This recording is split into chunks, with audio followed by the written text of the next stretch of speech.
It's all. Justice for all.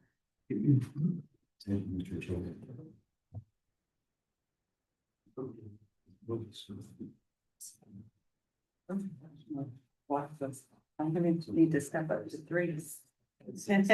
All right, Madam Clerk, I'm gonna send it over to you to call the roll. Yes, ma'am. Mr. Albasar? Here. Present. Councilwoman Bybee? Here. Mr. Crona? Here. Mr. East? Here. Commissioner Hill? Here. Mr. J? Oh, I apologize, that's Ms. Young. Present. Thank you. Mr. Long? And Chair Sheedy? Here. You have a quorum. All right, thank you so much. I'm gonna send it right back to you for public comment. No public comment at this time. All right. And then I'm gonna turn it over to Ben Kennedy. Yep, so we're gonna do a quick recess and we will go into a private attorney client. Okay, sounds good. Right.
Okay. Maybe they're nothing. They're like, just ignore them. Act like you don't hear anything. Years now? Courtney? There we go. There we go. Hear you now. So let me just get you guys up to speed. We are heading back into our meeting. So we're now back in order. We were gonna start with the consent agenda, but before we do that, I need to send it over to Ms. Young. I believe you have a disclosure to make, correct? Yes, thank you, Madam Chair. I have a brief disclosure to read into the record prior to voting. As you are aware, my tenure on the RSCVA Board of Directors commenced July 1, 2025. Due to my limited tenure and lack of historical knowledge, I have discussed with legal counsel whether it would be appropriate for me to vote on certain items, specifically C3 and D5. Legal counsel has confirmed that my limited time on the board does not meet the statutory standards for abstention as set forth in NRS Chapter 281A. Based thereon, legal counsel has advised that I can and should vote on all action items. Based on the advice of legal counsel, I will vote on the aforementioned items, but would like to make clear for the record that my votes on these items are based on facts and information I've gathered since being appointed to this board. Thank you. All right, thank you so much. All right, any other disclosures from council members? Or, sorry, from board members? I'm still at my council meeting from yesterday. So because we do not, I also believe that Councilwoman Bybee, you would like to pull off an agenda item.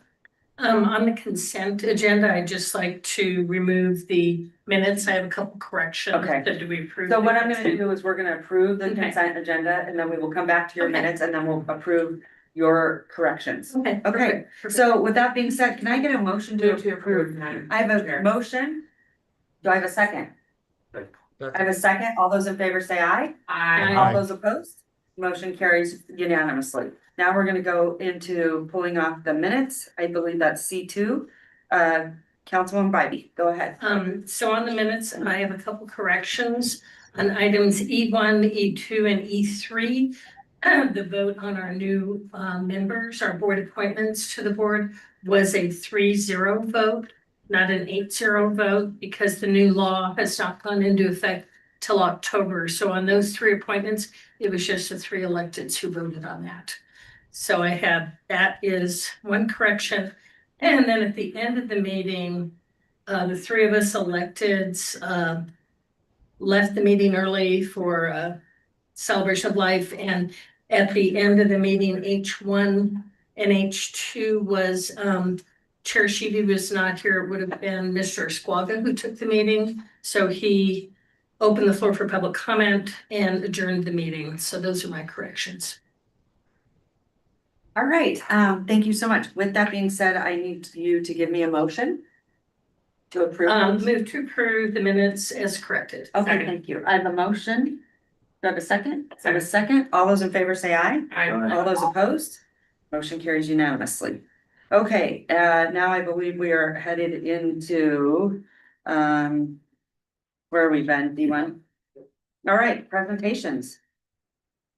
So Nicole, where are you? Hi, good morning. Before we kick off this presentation, Madam Clerk, do we have any public comment on this item? No public comment. Okay, thanks so much. All right, we're kicking it back to you. Good morning. Hi, thank you all for having me here today. How's everybody doing? Great. You guys, okay, I'm doing good. I just flew in from Salt Lake, easy flight. We're actually gonna talk a little bit about Salt Lake today. So to get going, I'm just gonna do an overview of Sardico. So I'm Nicole Brownell, I'm our Chief Operating Officer, and I'm here to talk to you about visitor intelligence and the great work that your team has been doing. So let's get going here. Okay, so we're just gonna start with a little video. Sounds a little quiet. See. Sorry, I can sing over the top of this. If you'd like. So a little bit, right, about Sardico as you're reading and you're seeing here. Our focus is visitor intelligence. We are a technology company, born in Salt Lake City. We are 6 years old, and we focus on bringing in multiple data sets to surface these patterns of people in place. right? When you use actual data and real-time intelligence, it helps understand those micro moments that happen in visitation that you wouldn't otherwise see. And so in working with our clients, we work with over 250 destinations and travel brands. And they leverage this intelligence to accelerate their marketing and to improve their messages over time, targeting the right audiences. So just a little bit about us. And so today we're going to talk a lot about what your team is doing and how they're moving the needle right here in Reno, Tahoe, Nevada. So I went over this overview of our company. Again, we're very excited to be in partnership with you and located in Salt Lake, as I said, flew in this morning. So looking ahead, right, I showed you this visualization in the initial video, and I think it's really cool because it illustrates, right, the power behind that human movement. A lot of times when people come into a place or destination, they have a pre-plan done. But then additionally, right, there's spontaneity that happens. There's an energy that happens when you travel, a sense of freedom. And so when you use movement data and you pull it in and you aggregate it, you're able to capture, again, those micro moments, those decisions, and those feelings that come to life in a way that then becomes trackable and repeatable. So how we do this is we have Zydeco's Location Intelligence Spatial Archive. So this is new technology, never been brought to the market before. We're actually doing a big launch around this next month, but we have always had full coverage mapping. And what we've been able to do is create this spatial archive that covers all of North America in an interconnected way, right? So it's one way to have a map. It's another way to have Reno be able to speak to Tampa, Florida. So we can now understand the connections that happen between different places and the patterns that surface themselves. How the data comes in is we then have this mapping structure, and then we bring in raw data sets, right? We bring in geolocation raw, spending raw, event raw, and lodging raw. So then these data sets are then cleaned with rigor. You would actually be shocked on the amount of false signals that can be loaded in some of these data sets because, right, you buy based on volume, so it gets stuffed. So we clean these out, and then we use proprietary filtering processes to get out the noise. We actually eliminate roadways. A lot of times when you're capturing signal, you're just capturing drive-through. So we want to take all of that out, and we want to focus on those rich signals that happen in the ground. They then get paired in our integrated data model. We like to say, think of it similar to how OpenAI works with ChatGPT, right? We're bringing lots of information in and you create a segmentation so then matches happen along the way. And we can then say, oh, wow, this visitor pattern is that they arrive during this seasonality, they spend more time midweek, this is where they're spending, this is where they're staying, and this is their on the ground journey. So that's kind of the science behind it. And so now let's talk a little bit about, right, how do we use this science and how's your team using this science in today's market? 2025 has not been, right, one of the best years when it comes to travel and tourism. Now, we've definitely seen some lows. We've had consumer confidence down, and I know that you all have been reading these reports. This is a snapshot of what we've seen happening early summer, and this Vegas snapshot is actually just from yesterday, right? Down 6.5% and then down 14.9% in hotel revenues as well as gaming revenues. So definitely has been a micro and macro climate challenge that we have all been navigating. Right? We can see that hotel occupancy and pacing has been behind. However, right, we have our leading indicators, we have our lagging indicators, and then we have ways that we can navigate these changes, which is a lot of what your team here is doing at the CVB, using intelligence to manage not just the highs, but also manage the lows to be able to guide you through. Now, also yesterday, right, Amex released its travel report. So as much as we've been seeing these lows coming in, they're coming back strong and saying, hey, we're seeing demand happening, right? Amex is the powerhouse when we think about travel purchases. And they're really predicting that they think we're going to have an upturn coming in the fall, and we're going to pick back up again. right? We're also seeing that with the amount of hotel rooms coming online and the investments going strong, right? Hilton just doubled down and made another investment. So we know that we're coming back through. So your team, when we look at visitor impact in fiscal year 2025 so far, right? We're just closing out H1. They have very much been focused on taking that robust visitor intelligence and then using it to move the needle on the ground right here where it matters in your business's wallets. So some results coming out directly tied to the tactics are, right, 24% of all spending here in Reno Tahoe is coming from visitors. So that's 1/4 of spending, right? That's increasing your impact. And then what I love, 45%, which is over industry benchmark, is going directly to your local businesses. Okay, so that's your local dining establishments, your local retail. When we break this down further, right, obviously we always see those high percentages that live in accommodation, 76 to 93%, but I'm loving this 24 to 32% in retail and up to 38% in restaurant spending. And these are directly tied to the tactics that your team has been putting in place. Additionally, looking at H1, again, 45% visitor spending at that local business, it just really calling out the strength behind the restaurant component. So we're pulling out the chains here. Now we're really looking at, right, culinary focus tightly. These are strong numbers, 2% over national average. So again, high performance that we're seeing out of the team. When we look at visitor demographics and behaviors, right, some key markets are surfacing themselves. Sacramento, San Francisco is rising. And what we've seen over time is that your team's been able to attract a more affluent traveler and a family-focused traveler, right? So very important when you want to think about quality over quantity too. So yes, we want to get folks in rooms, and then additionally, we want them here, staying longer, spending more, and experiencing the destination. So what you're also seeing, and I love, is the activity patterns on the rise here, 23 to 70, or 27%, and then 38 to 44%. Folks are moving around the destination, so they're not staying localized to one place.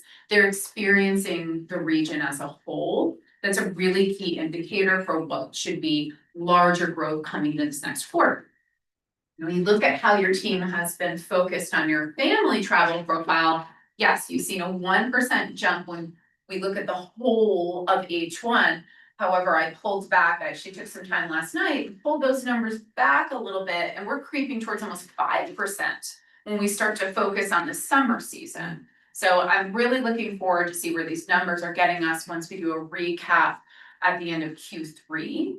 You're moving the needle in these markets, and this is huge. This is also giving you exposure to, right, new generations. We're starting to bring in those lower millennials. We're starting to bring in some of those Gen Zs. Those are going to be our power spenders, right, over time. And those really match the new amenities that you've put online here and the robust activities, building that demand, not just for this year, but they're working on building the demand for tomorrow. So I think quality visit, right? I mentioned this earlier. We work a lot with Christina, Nicole, and Kristen on this.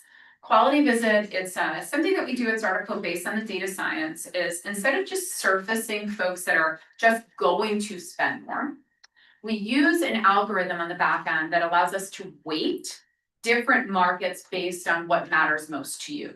So again, we want to look at regional distribution, want to understand that family traveler, and you want to understand, right, spending where you want it throughout your businesses that are here in the community. So what this does is this surfaces markets that are typically not your top markets. It brings forward markets that are now opportunity markets that have the values and the visitor index that you would be looking for. So newer markets popping in, we have Chico Redding area, Portland, Seattle, Tacoma, and right for where I'm from, Salt Lake City. No surprise, right? Salt Lake City, it took me, like said, it was an hour and a half. I've done this flight a million times. Every time it is literally 45 wheels up to wheels down. So huge market to be able to target. Now you can see this QBI, this quality index. What we look for when we find these markets are markets that are pushing 100 or over, okay? And then you can pair where they're spending, their time in hotels, and then their time in local spending, and that's where your outputs come. So what your team does is they then take this market and then they use their system to build profiles for them. So visitor spending and then taking a look at the Chico Redding, California area, right, overall, what the team has found is these are fun seekers, they travel without kids, they come for annual events, they're coming for live music, they're engaging in gaming, right? Huge entertainment enthusiasts. And these folks are skewing, right, lower, higher millennial through Gen X, and then we're getting that nice boomer end as well. So very nice dynamic or high spending you're getting on an individual income level, not household level, individual over 100K per individual annual. So that really adds up nicely when it comes to that more affluent traveler. And then again, these folks are less likely to have kids, right? So maybe a lower footprint, not aligning with our family travel, but you need to diversify yourself really nicely to fill in these midweeks, right? Your kids are going to come, those family travelers, we're going to push them towards the weekends, the holidays, the breaks, but we have to have filler. And this is a really nice filler opportunity, right? Close, easy to grab.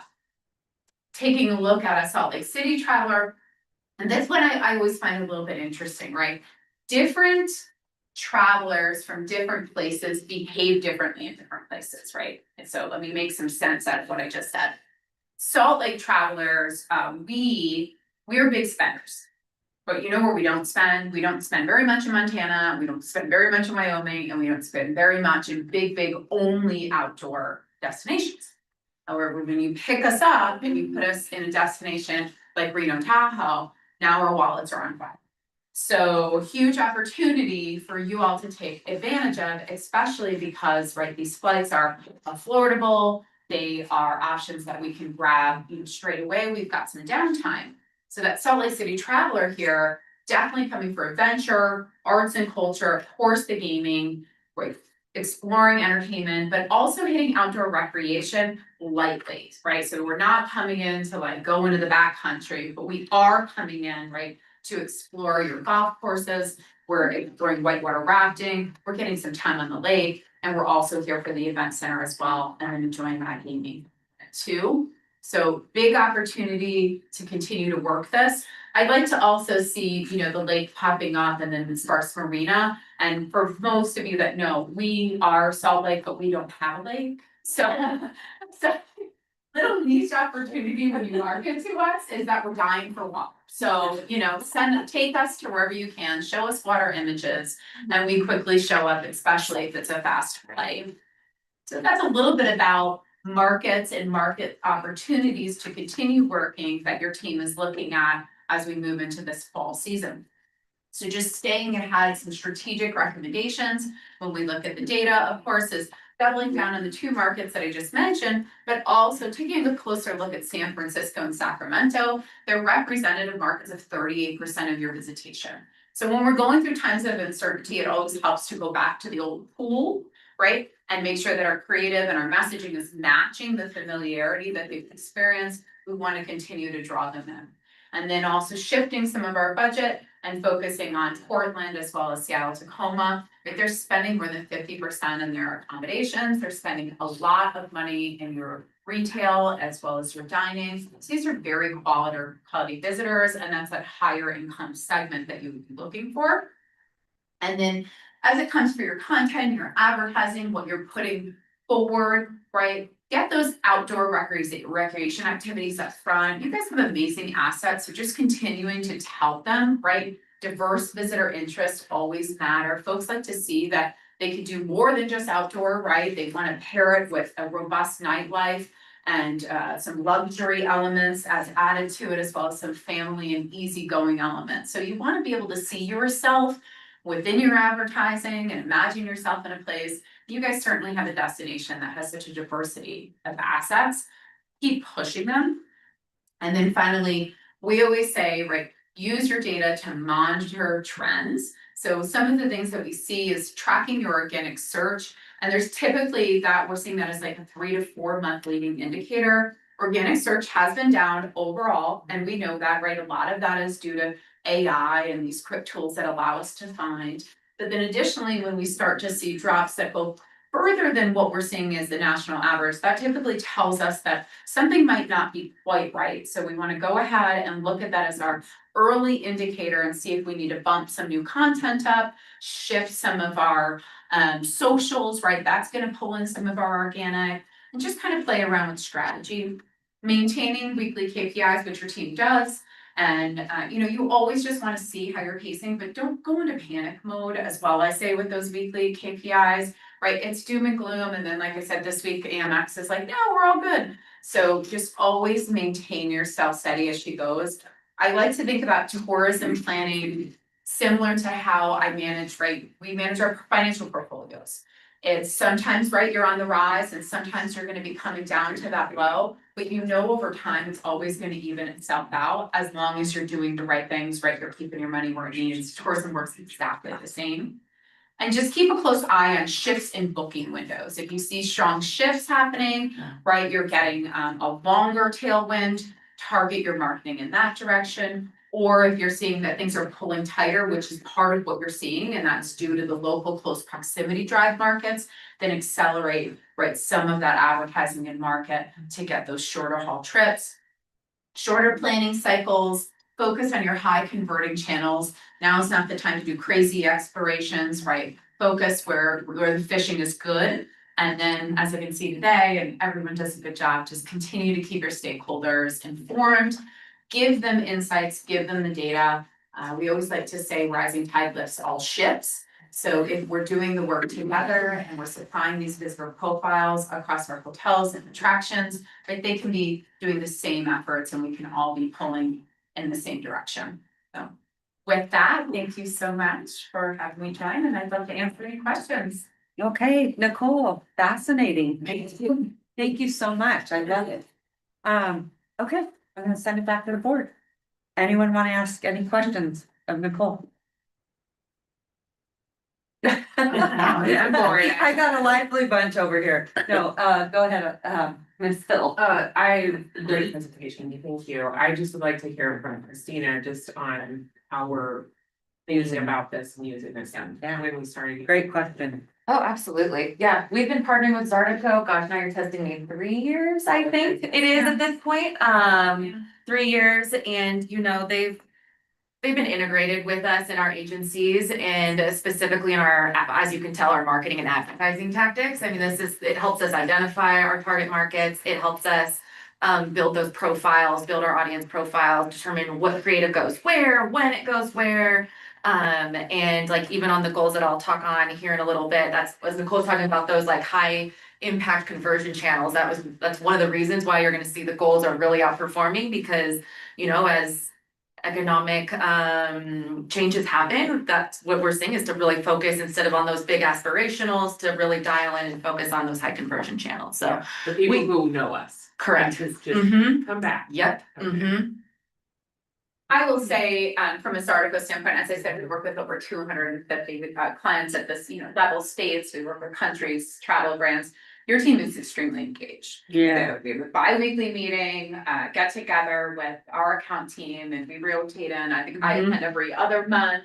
We rotate in these account directors and they're coming in, they're looking for strategy. There's not a meeting where they're not looking for where are the nuggets, where's the opportunity, let me get a pulse on what's going on. And then equally, I would say the pivot, right? Taking a look at what are we doing, and then maybe how do we make a short-term pivot?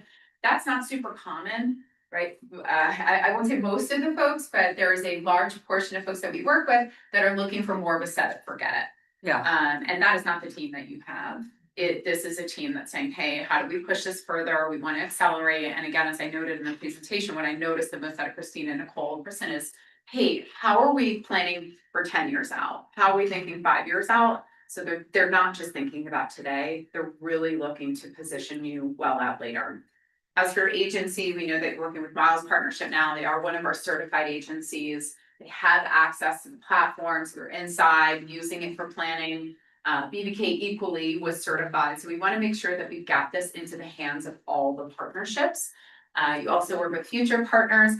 They equally have access to the platform and use it quite often.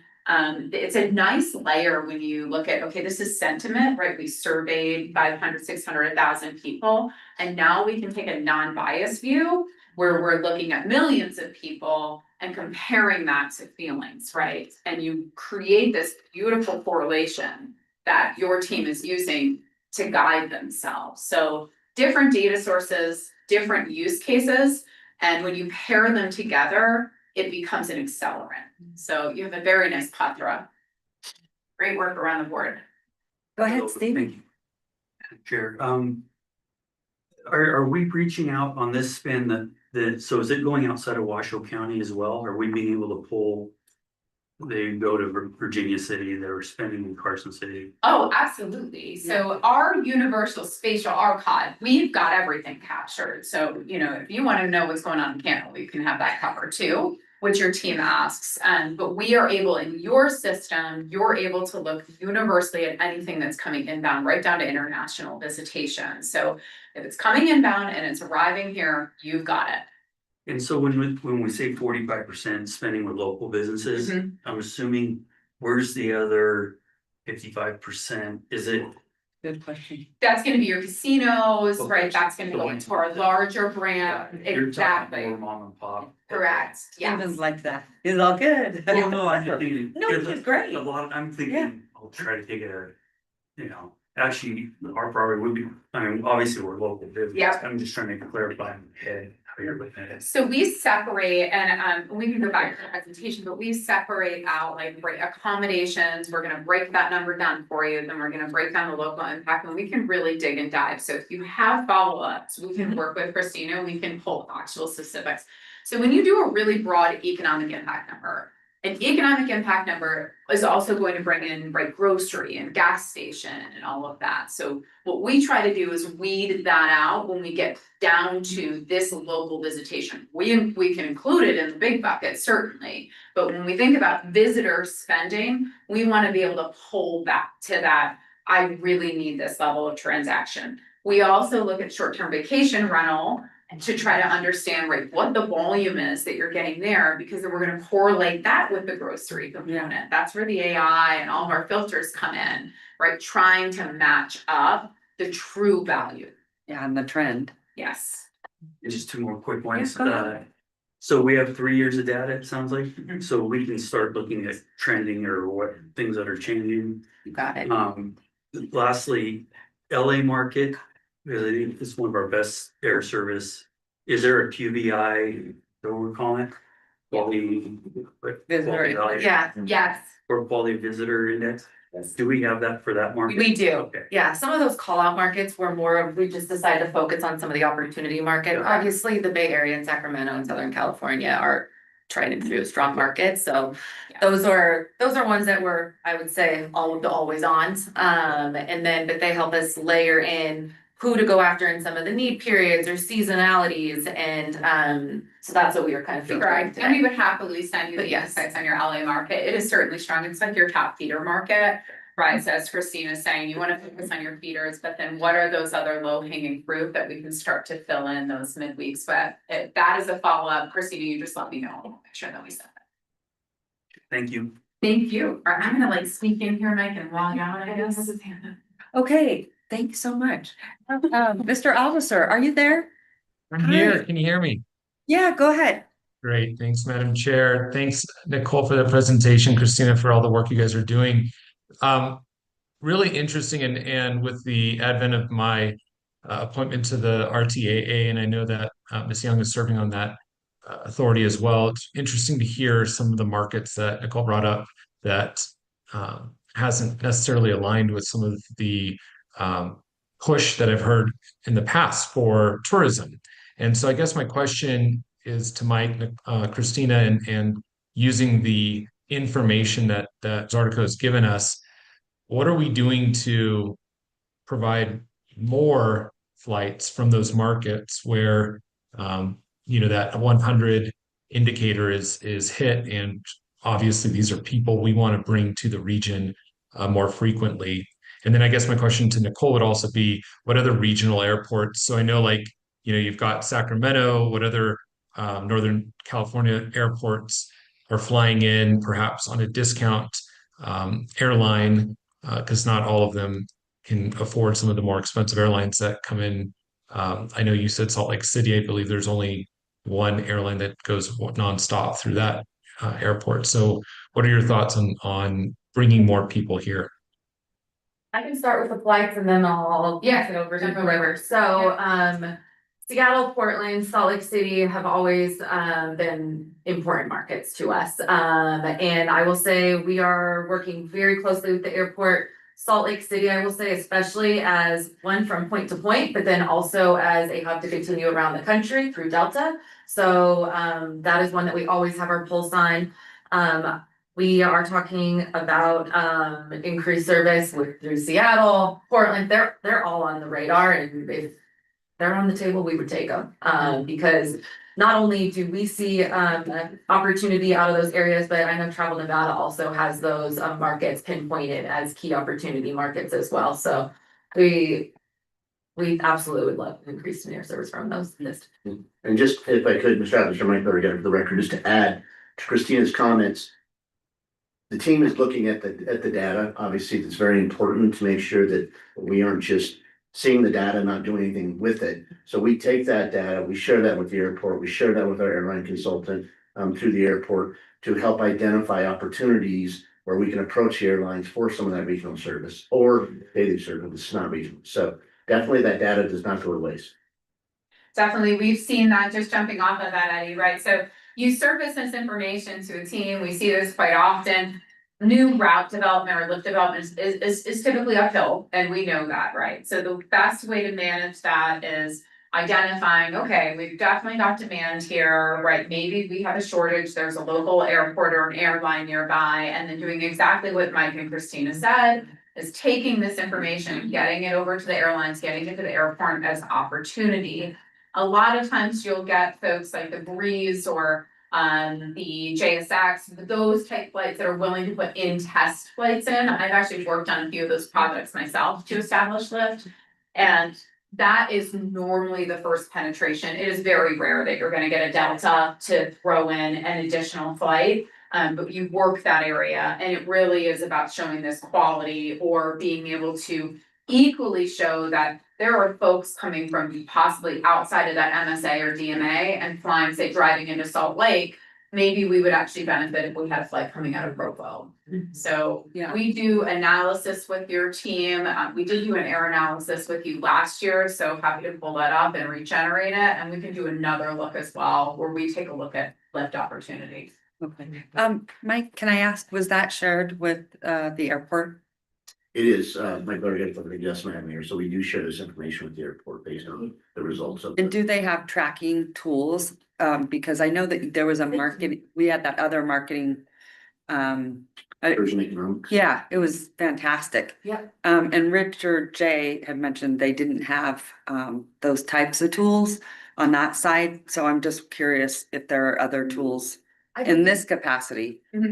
We are available as a partner of yours, always to go in as an arm partner to speak to any of the airlines. We work with the airlines, we have airline partners and help establish lists. So should you ever want to access us in that way, absolutely. Should you want to create a separate data stream, we can work together and work with your team and identify what would be most suitable. That's fantastic. Good job. Love it. Okay, last but not least, I would just ask, and because I think you broke it down by city, correct? I'm curious cumulatively what that looks like, where like the top three, because I saw Victorian Avenue on there, and then I also saw downtown Reno. I'm just curious with the entire data for all cities, what were the top three destinations that were visited in the city? Not by business, but place. Yeah. The top physical places that are visited within the city over what time period? Don't you love this? You're like, I can tell you yesterday. I would say, you know, honestly, the last 2 years. Perfect.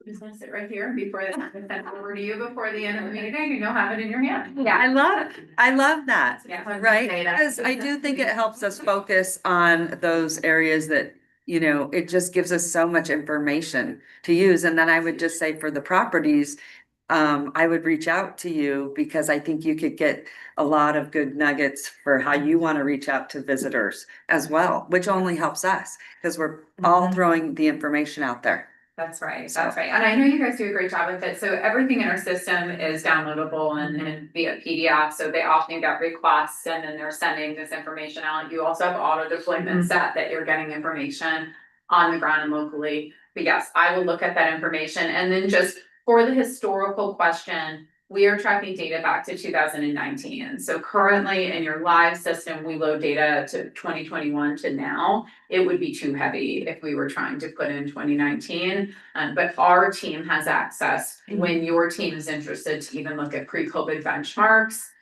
We do that too. And could you do it by a business? We could, yes. Okay. Do you want to tell me what you would need exactly? No, I was just curious if you could say, we see, you know, so much activity over here in this business or over here in this hotel. Yes, we do. We can go down to point of interest level and we can see what's happening on the ground. One of the, why you got a little hesitance for me with some of that is that while we have the information, we'd like to be cautioned that they have a transactional level. Yeah. So we don't want to override their transactional level on, right, that base business. We want to look typically at the larger bucket of understanding accommodation. But if there is interest in a specific business, absolutely, and we do it all the time. Yeah, and I was just like thinking of like the bowling stadium or like, can it get that specific? Yes. Right? And so that's kind of what I was alluding to. But I would love to see, and I think, you know, the board, if there was something like top 3 places that they visit, not by business, but like, you know, Victorian Avenue, downtown Reno, whatever. And then top 3 activities. What were those top 3 activities? Maybe it was skiing, maybe it was running, maybe it's gaming first, but you might want to do that by day and night. Because I think at night, obviously, I bet gaming is number 1. And I always say we play hard in the day, we play hard at night, which is great about Reno, right? So I'm just curious, like, I'd love to see like these top 3, because I think it would help us focus on our visioning for like what we want to invest in, and the things that we can work on. Excellent. I'll pull the top markets, but what I'd actually rather do, it works for you, let's get dynamic visualization. Yeah. And let's have you have that ready for the next board meeting, and then you awesome. can walk them through, so that's like the movement I just showed you.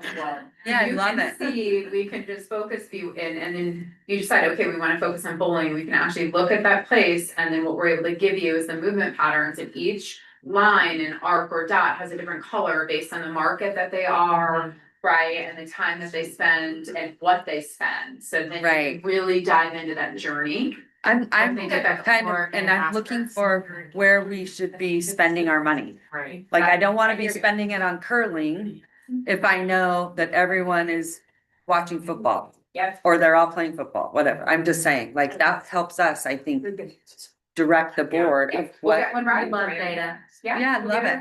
I love it, I'm glad, I love it when I can answer questions. Okay, great. So that's informational only. We do not need to make a motion. So thank you, Nicole. Appreciate it. And it's fascinating. Okay, so now we're gonna head into D2, and I'm super excited about this. My vision is not very good, so I could not see you all up there. I apologize. So we get a presentation from the Downtown Reno Partnership, and Naoma Jordan, I'm sorry, I was gonna call you Councilwoman Jordan, that will never go away. Councilwoman Jordan is here with a report from the Downtown Reno Partnership. I'm excited with the things that you're doing, but you also have a phenomenal team with Kristen and Nathan here. And so Naoma, the floor is yours. Well, thank you so much. And still good morning, right? Good morning, everybody. I have to say, setting this up and hearing the data that Nicole just got me super excited. I also had a million questions about what you define as downtown and what we define as and how this all works together, because I think everybody's swimming in the same direction. So this data, Nathan, our economic development director, is getting very. So throw in your questions before you leave. Yes. Because you get her here for a minute. So I'm Naoma Jordan. I'm the executive director of the Downtown Reno Partnership, and many of you were in this room when we gave this presentation previously. This presentation is going to be a little bit briefer, and then I'm going to turn it over to Nathan, who's going to give our State of Downtown report, which is some incredible data showing what's happening in downtown Reno. So we are the business improvement district for downtown Reno. And some of you may be asking, well, what is a business improvement district? What does it do? What does it mean? And why does it matter to this board in the great work that you all are doing? Well, if you go back about, go back about 9 years, downtown Reno was at a decision point. It was, we were gonna make some decisions from stakeholders and electeds to do things either differently or turn the keys over. It was at that point, it was a transitional period, things were changing and things needed to change. So elected leaders under the leadership of Mayor Sheevy and a number of the stakeholders, Cindy Crono and the Crono family were key people that helped initiate the business improvement district. And there are some 1,600 business improvement districts across the nation. We are the only one in the state of Nevada. We are a private sector led neighborhood improvement project under NRS 271. We are a 501c6 nonprofit. We are not government. We work with governments all day long, but we are not government. And we are funded by property assessment. We pay for everything from our ambassador operations and our security guards to our augmented city maintenance. Thank you, City of Reno downtown, to our ambassadors, you see them out there in the blue, to our marketing and economic development. And with us also today is Christine Savini, who is our marketing director, and she does all of our socials, if you've not followed that. She also has a talent. He's He's an influencer. He's an influencer. Yes, influencer.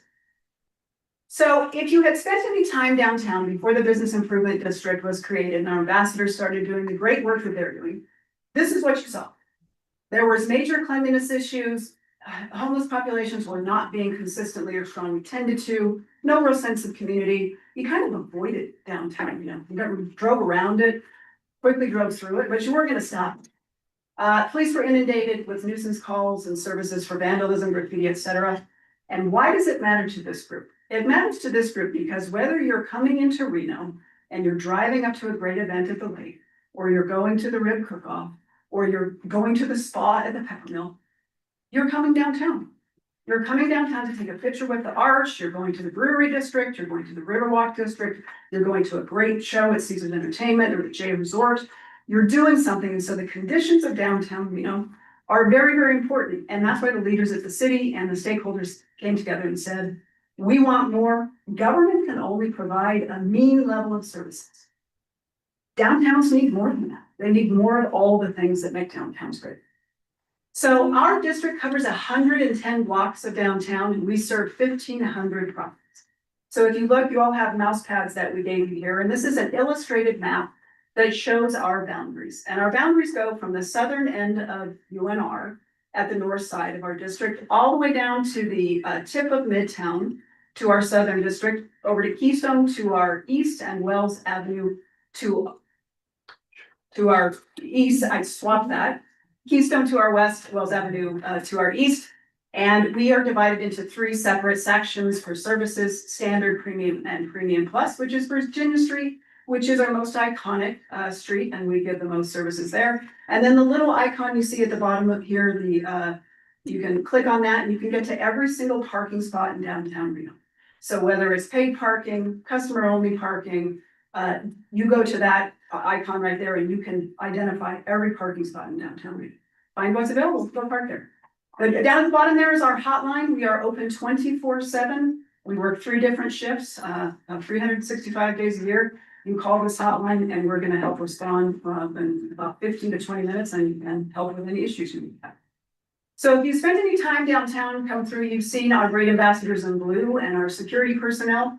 We now have, thanks to the support of our assessment payers and the proven track record that we've had, we now have 40 ambassadors that work, like I said, 3 different shifts, 7 days a week, and we have 10 security personnel. This is not to say that downtown is trending in the wrong way and oh my gosh, we have to have security and all this. Crime is down in downtown. Streets are cleaner than they've ever been. But there's still that perception of what it was 9 years ago.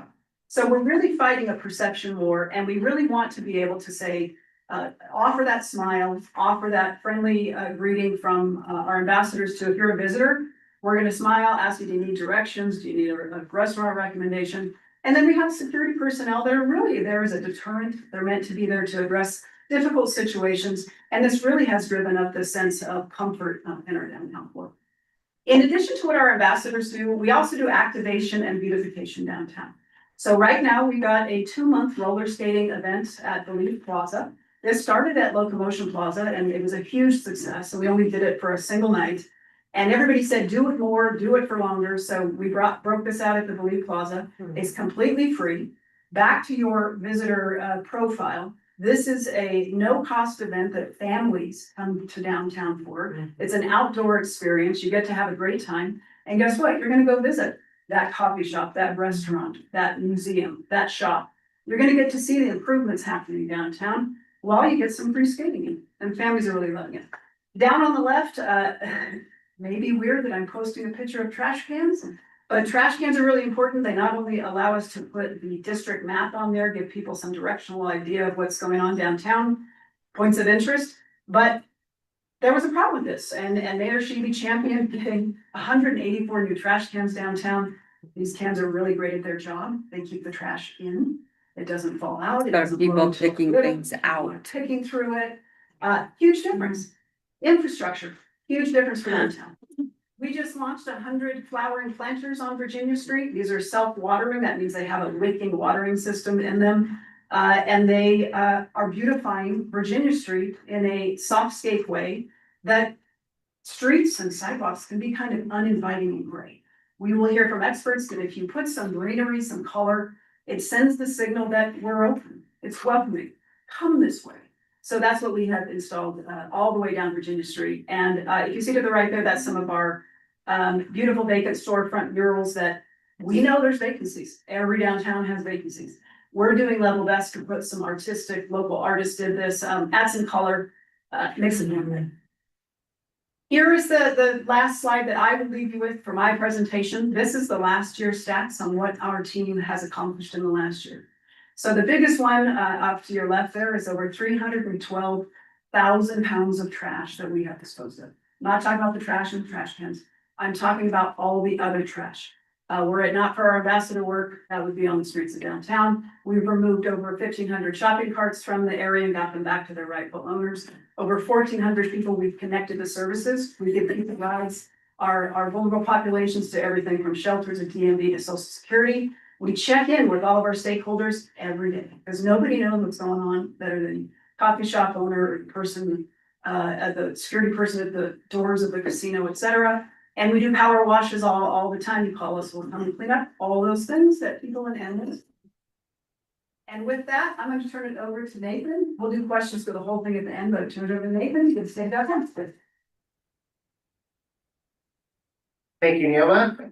Morning, Madam Mayor, and board members. As Neoma said, I'm Nathan Ganji. I'm the Economic Development Director for the Downtown Reno Partnership, and I am here to talk about our State of Downtown report that you all should have in front of you. So this second year that we've published this report, so this is version 2. And when we did it last year, this is the first time all this information is ever been brought together and put in one place.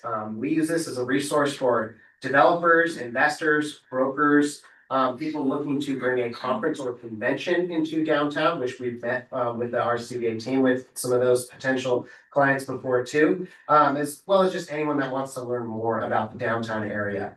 I really loved Nicole's presentation. Like, that data was really good. It makes me happy to know that this group is using such powerful data to make those informed decisions. And while she's looking at kind of like the regional visits, we're very much more focused with this report. So I'll get more into that. So just to give a quick this presentation I do is usually much longer, but I'm going to be brief and give you a primer of this information so you can kind of understand it, digest it, and we can have more conversations about it later if you want. So where we're at today, so Nevada has evolved from a largely hospitality and gaming focused economy into one that's much more advanced manufacturing, logistics, tech, and knowledge workers.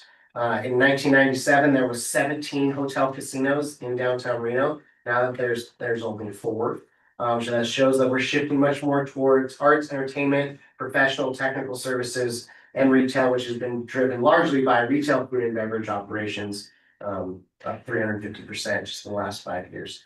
So the shift in the northern Nevada economy was largely happening under Brian Sandoval's term, and then was vastly accelerated with the growth of the Tahoe Reno Industrial Center. So that's kind of where we're at today, and so we can get into talking about what is the economic makeup for the 1 mile radius around downtown Reno. So here, I'm just gonna go through each spread. I have a couple call outs in each one, so if you want to follow along or shout out questions, that we'll save questions till the end, because we got to roll this presentation.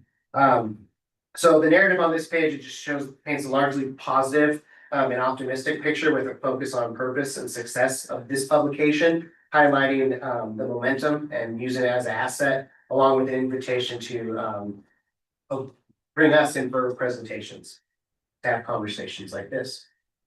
So the first thing you'll notice is, the orange part is our business improvement district boundaries that we actually operate in. But we drew a bigger circle. So we went with that 1 mile radius to create a standard geography that people use to compare to other markets. It captures a better data set to aggregate and get more accurate information about, demographics and industry stuff. And then it better understands, like, downtown influences the area around it, not just that downtown. And we'll get more into that too. So right out the gate, we have the standard demographics that everybody wants to know in a market. Some of the things to call out here is number one employment by industry, who's in the, the healthcare and social assistance category. And then the narrative here just shows the modest shift in population. Average income rose slightly, which is reflecting broader national economic momentum. And then there's been some changes in employment diversity and age distribution also. Parks and outdoor recreation, which is a huge asset for this region. The natural assets and the proximity to diverse landscapes are a convenient starting point to book on trips with, which we heard about in the Nicole's presentation also. Easy drives to Black Rock Desert, even the east gate of Yosemite. Some things call here. Oh, I forgot to mention, like, a big purpose of this report is people can take nuggets out of this and use it for their own purposes. As an example, we saw the Revival Reno development in their marketing package. They use a ton of stuff from this report to talk about downtown. So all these things in here, if there's little pieces that you like and you want to pull out and use it anywhere, that's what we encourage people to do with this. From the Truckee River, the community plazas, Tahoe Pyramid Trail. We have 112 acres of total park space within that 1 mile radius, which you see in that map down below on the lower right. And then some highlights here is that 112 acres works out to 224 square feet of park space per person. So that shows that we're investing in our parks, and it's something that people enjoy to have in the area. Some more highlights of golf courses, ski resorts, lakes all around the area. Shows a really good balance of outdoor amenities and urban environment luxuries too.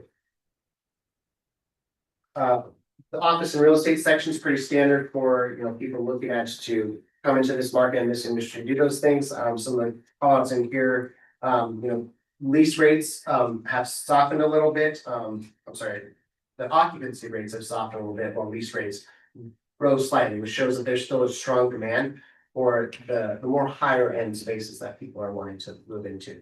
Of course, the big building gap of 2010 to 2020, were less than 5%, basically 2% of the total housing units in downtown were built, brings us in that place where we have been experiencing supply shortages, inventory shortages. But within the last year, all the new construction units that have been completed has helped elevate that, and now we need to make sure those units are properly absorbed to make way for future construction projects.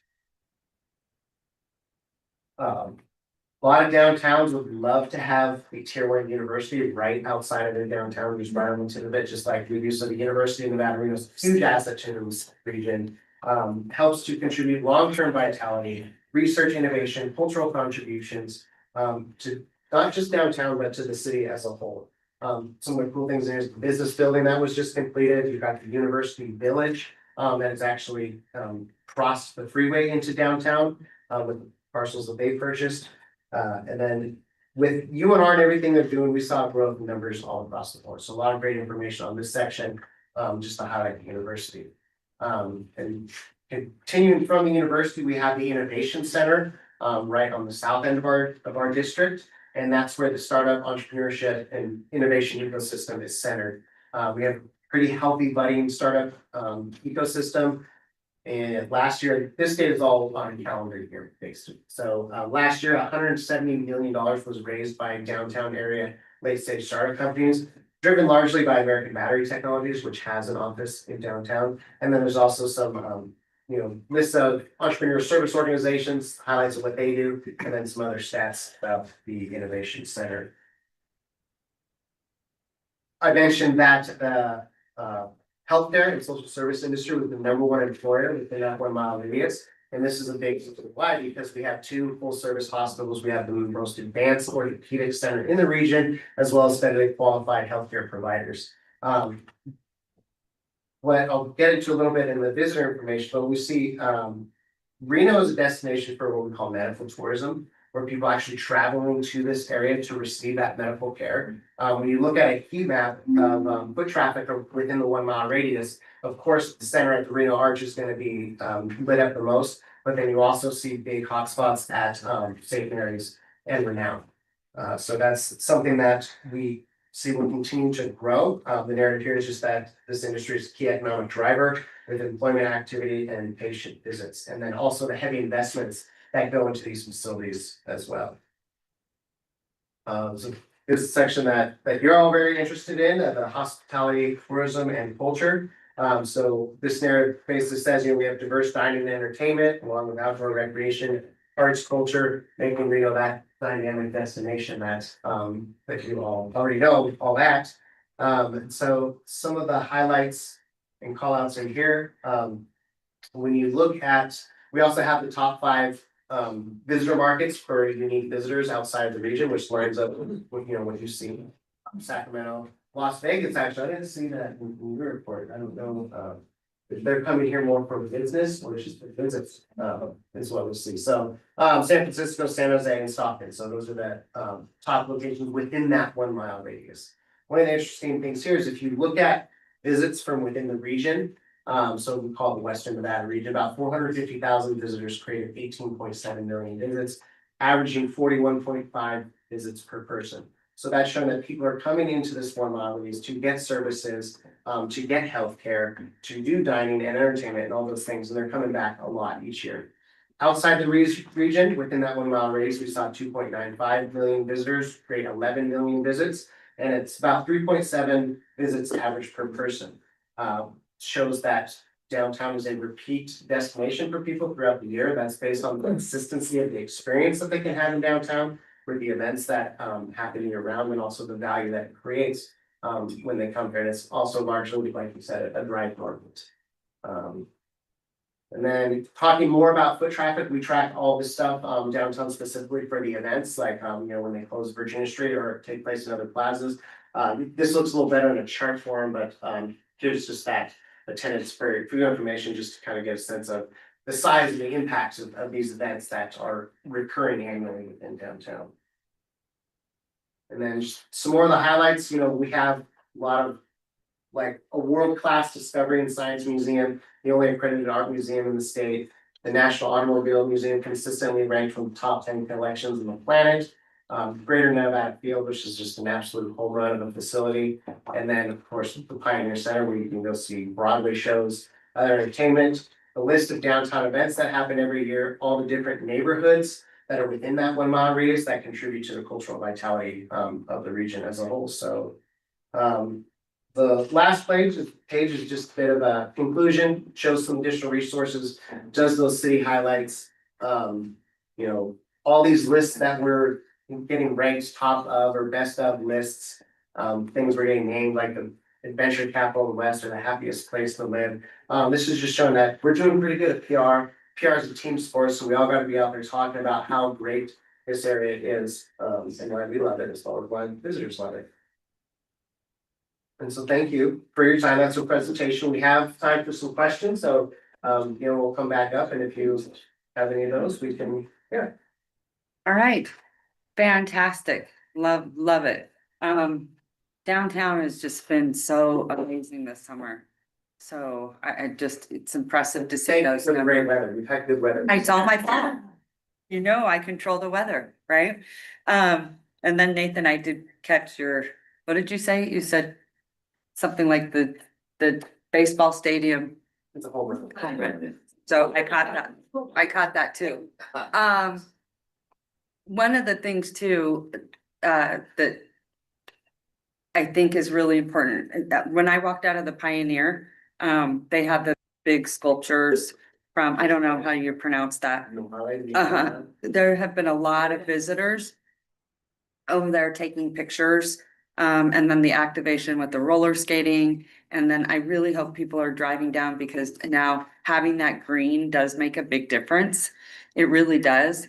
And then the trash cans were incredibly problematic with, people putting things in them and taking them out. The whole room's a bad job. Yeah. And so, I just think that you have done a really, really good job. And I think people forget, because I just remember all I kept hearing for downtown Reno, and you guys are gonna remember this, but everyone's forgotten about, the challenging aspect. People would always say to me, I wanna see the King's Inn, the King's Inn, the King's Inn. No one ever talks about the King's Inn anymore. Right. Right? So I want you to see how far we've come, and I think there's a lot more that's going to happen that is exciting. The other thing is, and I think it runs till October. You guys should all go check it out, because I love vintage clothes. But is the antique market that was down there was phenomenal. The amount of traffic has just been unbelievable. I knew that would be just such a hit, so anyway. Yeah, the antique fair, I think it's the early Sunday, might have the wrong thing, but what we also know, which is really relevant to all the work that you all are doing too, is the visitor experience isn't a single destination experience solely. Meaning, you may come to Reno to go to that concert at the event center or go to that conference.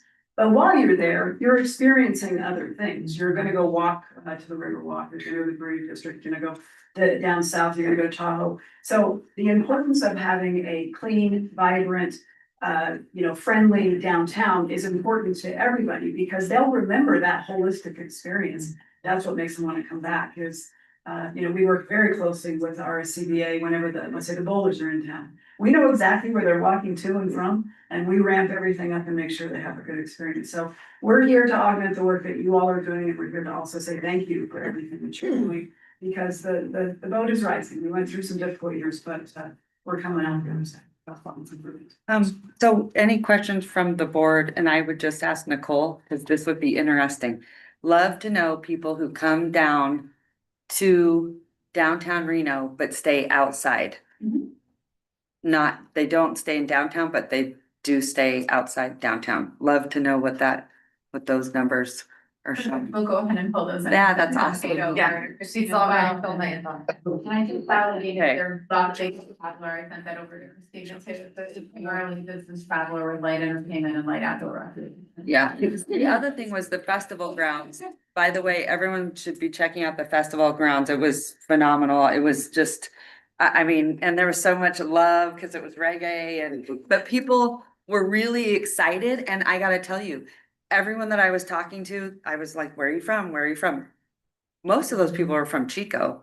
It was really interesting. I was like, wow. And as a matter of fact, there were a couple of guys dressed up as Reno 911. They were great. They were a ton of fun, and people were really interacting with them. So they added a lot of color and people loved it, but it was phenomenal. And, I gotta tell you, if anything, you should go hear the sound, because it's amazing, because on the backside of the sound, you can't hear anything. I can't believe the sound of science. It's remarkable. So, I guess, John, great job, what you guys did. Incredible. Oh, can I just say? Sure. Madam Mayor, I just had a question. Yeah. I do want to say we are governed by a 17-member board at the Downtown Reno Partnership. So we have different individuals that represent different parts of downtown. And we are chaired by Tony Marini, Wisdom of Entertainment is our chair, and Jonathan Bulwer is our vice chair. So kudos to, everything's connected, and I appreciate, again, everything that you all. That's awesome. Thank you so much for what you're doing. Do we have any board members that want to weigh in? Mr. East. Yeah, I'd like to. Well, up there. Thank you, Madam Chair. Do I, my floor? Go ahead. Yeah, thank you. I wanted to start by kind of piggybacking on your point that I do believe that we can utilize some of the Zartico data points to assist us in downtown and, you know, just determining how we're doing, how we're going from point A to point B in the time that we've been gathering that data. But really, I just wanted to thank Naoma and her staff for the enthusiasm and the effort, the enduring effort that this takes. And we are seeing a difference. And as somebody who's there all the time, it is making a difference. And I know it's not easy. So, but we really appreciate it. Thank you. Thank you. Thank an ambassador. You see an ambassador move. Thank you, ambassador. Senior ambassador, thank you, ambassador. Yeah, I love that. Thank you very much. It was very kind. Go ahead, Glenn. Well, actually, Mayor, John beat me to the punch because I was actually going to say the same thing, maybe in reverse order. You know Naoma for years and years. She's doing an outstanding job with your team down there, and it's made a big difference and continue to looking forward to community growth there, and Zartico. So it's both those are great presentations, and I've been writing emails to my properties to get with you guys more. And I'll tell Tony Marine hello too. Thank I you. love that. I love that. Go right ahead. Thank you for your great work, and I remember going to Sacramento with the team to see what they were doing, and I think that we have done an amazing job in Reno, and it's your leadership and your board and your amazing team, so thank you for that. The RSCVA, we're trying to be an event promoter, and we put some money towards potentially hosting an event. And I know just looking at your list of downtown events, it looks like really the event season kicks off in May and ends with, Italian festival, but Santa Crawl essentially caps it off. And it would just be helpful, and maybe this is an offline discussion, to hear, we really need an event this particular weekend, and then maybe we can help build that for you. I know we're looking at some other options to see what we could potentially bring downtown and make the next Hot August Nights, because Hot August Nights was started by the RSCVA, and look at where it is now. So we want to work with you to see how we can make sure that we get that activity and pick up in downtown. Nice. I love that. I think I heard someone talk about the idea of celebrity bowling. Celebrity bowling. Offbeat is a big one. Yeah, Starting to Offbeat, grow as a October. region. I think that's roller skating. Actually, we collaborated with your team. Roller skating, it's on the up. So I don't know if you can bring some roller skating conventions, which are right over the hill in Northern California. That could be a next convention sort of thing too. So we're always here for that. Anything Anything here like that? The skating is? Yes, skating to the convention center. This is their last weekend. You'll hear my update today. Oh my God, that's awesome. Cause you guys made me go out there and almost break my leg. Trying to get him to host here. So I'm super excited they're here. It worked, obviously. They felt sorry for me. So yeah, that's great. I'd love to come and say hello. That's awesome. And then Glenn, wasn't there a time, someone told me there was a time that you guys had bowling under the arch? Is that true? Oh, yeah. We had a convention. We're trying to get back to Reno, the Bowling Proprietors Association of America, and we actually built a alley right the arch, and then we had a great group playing in the Reno Gas Center at that same time too. So there's a big group. That's So, yeah, awesome. just to make that special. I love that. And then Locomotion Plaza, by the way, if you have not seen, has been activated. And then I put 2 years of ARPA in activation for downtown. That's why you're seeing it incredibly busy and people are coming out. But I want everyone to sort of, because you're going to see a lot of momentum for these 2 years. And then after that, we got to sort of reimagine. But The good Western job. Lights Festival was huge. Yeah, Western Lights was amazing. Huge one. I know that was a big infrastructure lift, but road closure lift, but it brought huge numbers. And we've noted a big difference downtown. I mean, we noted a big difference with the bowlers. The positive foot traffic is phenomenal, and it just activates all the spaces, and it's just a different feel. But because of the work that the city and you have done, to activate some otherwise maybe underutilized or underactivated spaces, to make them more appealing and active, it's making a difference. It's people can pop around to 4 different things all within walking distance and have a great time and go away with an impression that maybe eliminates what they had from 8 years ago, which is really what I think we're all working towards. And I know you all love the region and we love downtown and the region too.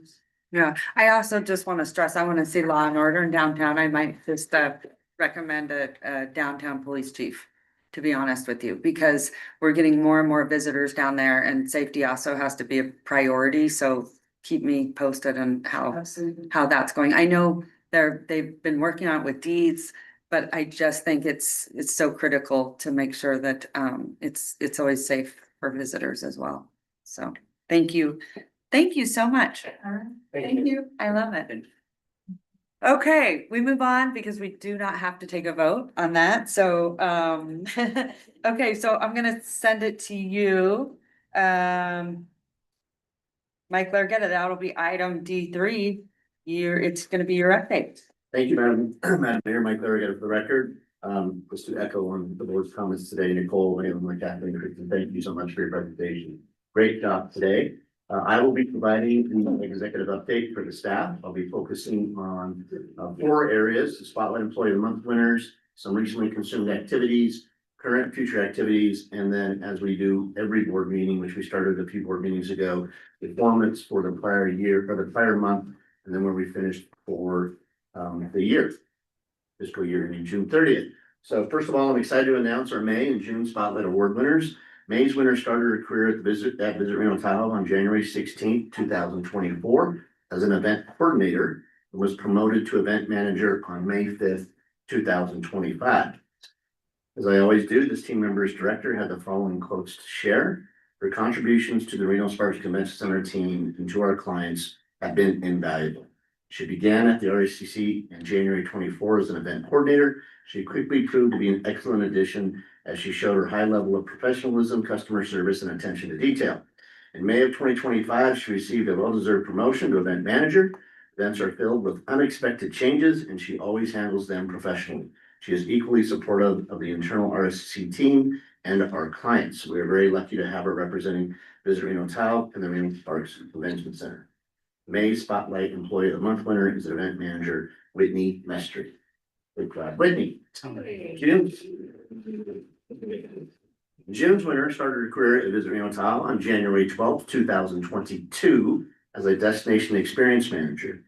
The quote from her director is as follows: "She is a tremendous asset to our team. She is extremely detail-oriented, quick-witted, has endless energy, and maintains a very high hospitality IQ. She acts as an extension of our sales force, providing boots on the ground support for all site visits, fam trips, and local client events, as well as ongoing convention service style support for definite groups throughout their planning cycle.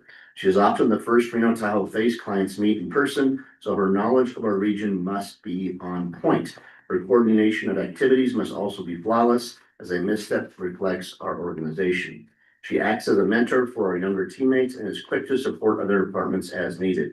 I know without a doubt any task she is given will be completed accurately and thoroughly. Her dynamic skill set and equally dynamic personality make her a great fit for her role. She is comfortable in any situation and puts both clients and teammates at ease. Our organization is fortunate to have her on board, as she truly is one in a million." June's Spotlight Employee of the Month is Destination Experience Manager Kate Buell. Shout out Kate.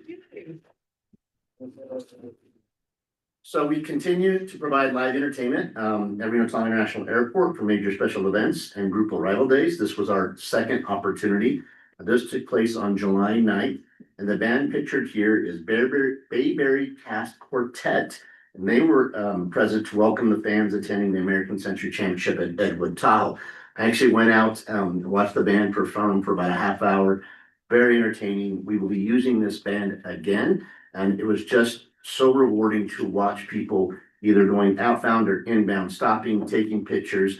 This one gentleman was dancing by himself. It was great, very entertaining, but I truly feel that those arriving in the airport enjoy the entertainment and music that we're providing. So we have 15 more dates scheduled that will take us through the end of the next fiscal year.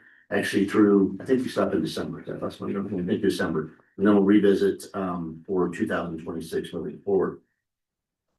Visit Reno Tahoe, partner with Reno Tahoe International Airport and EDON to host clients for 4 days at Edgewood Tahoe, at the Edgewood Tahoe Golf Course. This Reno Tahoe experience familiarization event allowed us to host airline executives from Alaska, American, Delta, Southwest, and United. Meeting planners from around the country, including tourism executives from throughout the region and throughout the entire United States. I just want to tell this board that the airline executives that we had present, and the meeting planners for that, right, too, not to discount Don and his team's efforts, was by far the most high quality we have ever had in the 8 years since I've been with the organization.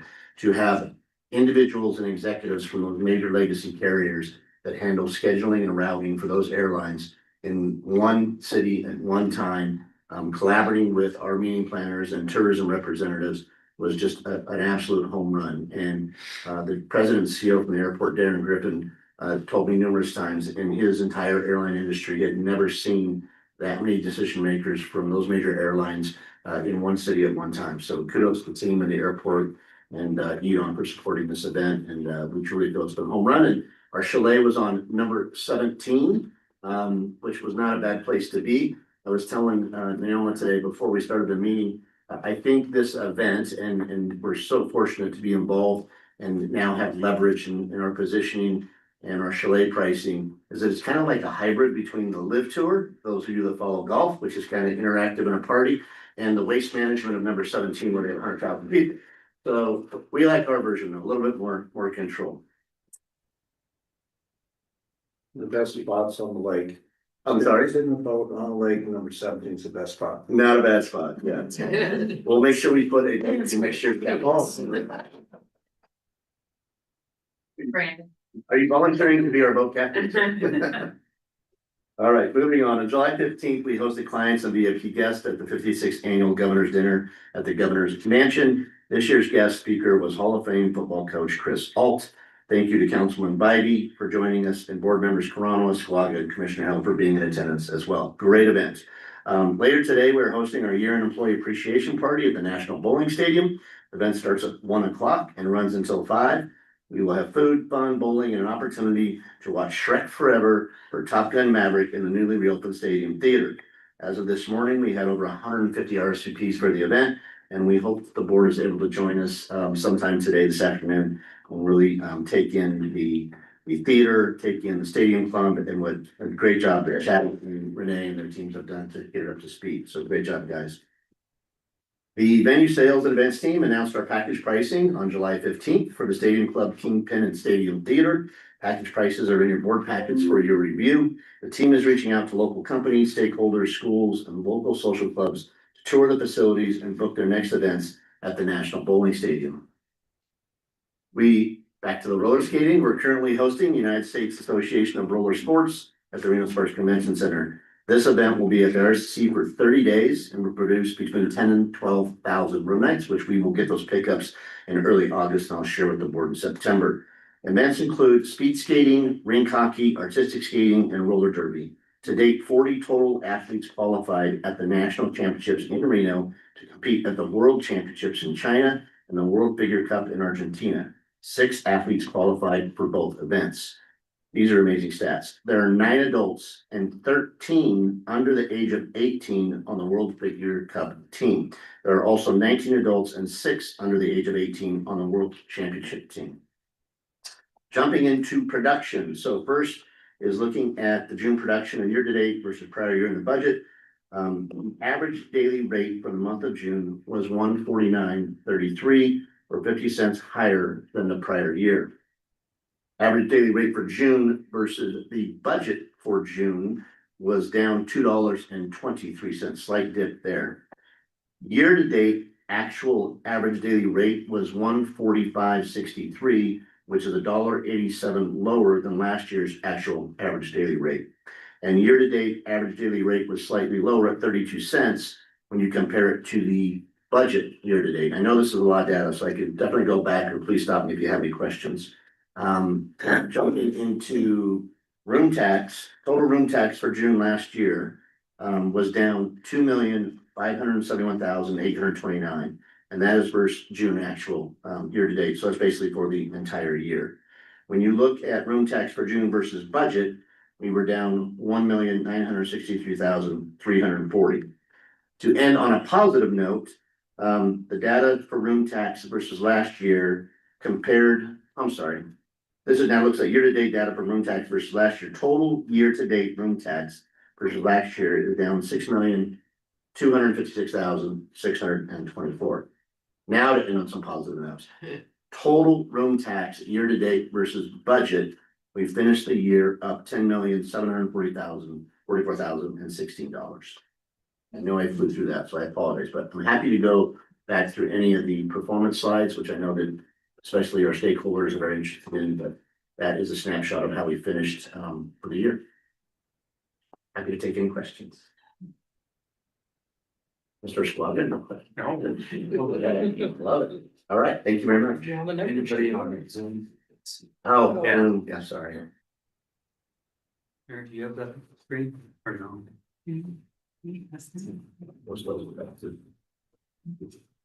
Well, I'll just yell out while the mayor's out. Anyone on Zoom have questions in of what Mike's gone over thus far? You can just yell out if you do, because we can't see you.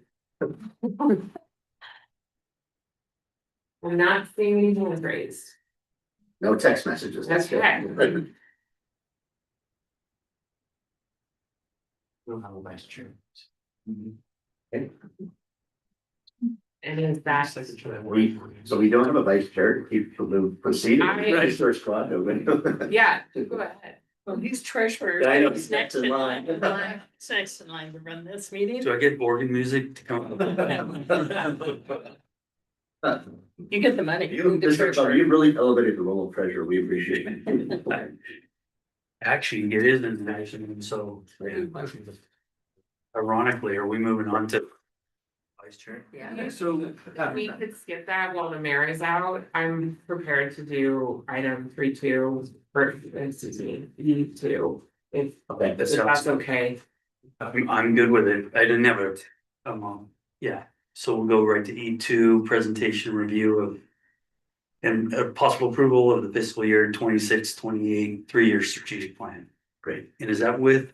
Is with on strategy. On strategy. Right, and they are on Zoom as well. Okay. I'll just tee it up and I'll defer to Mr. McDonald, but if the board recalls, we made this an action item on the 3-year strategic plan last month.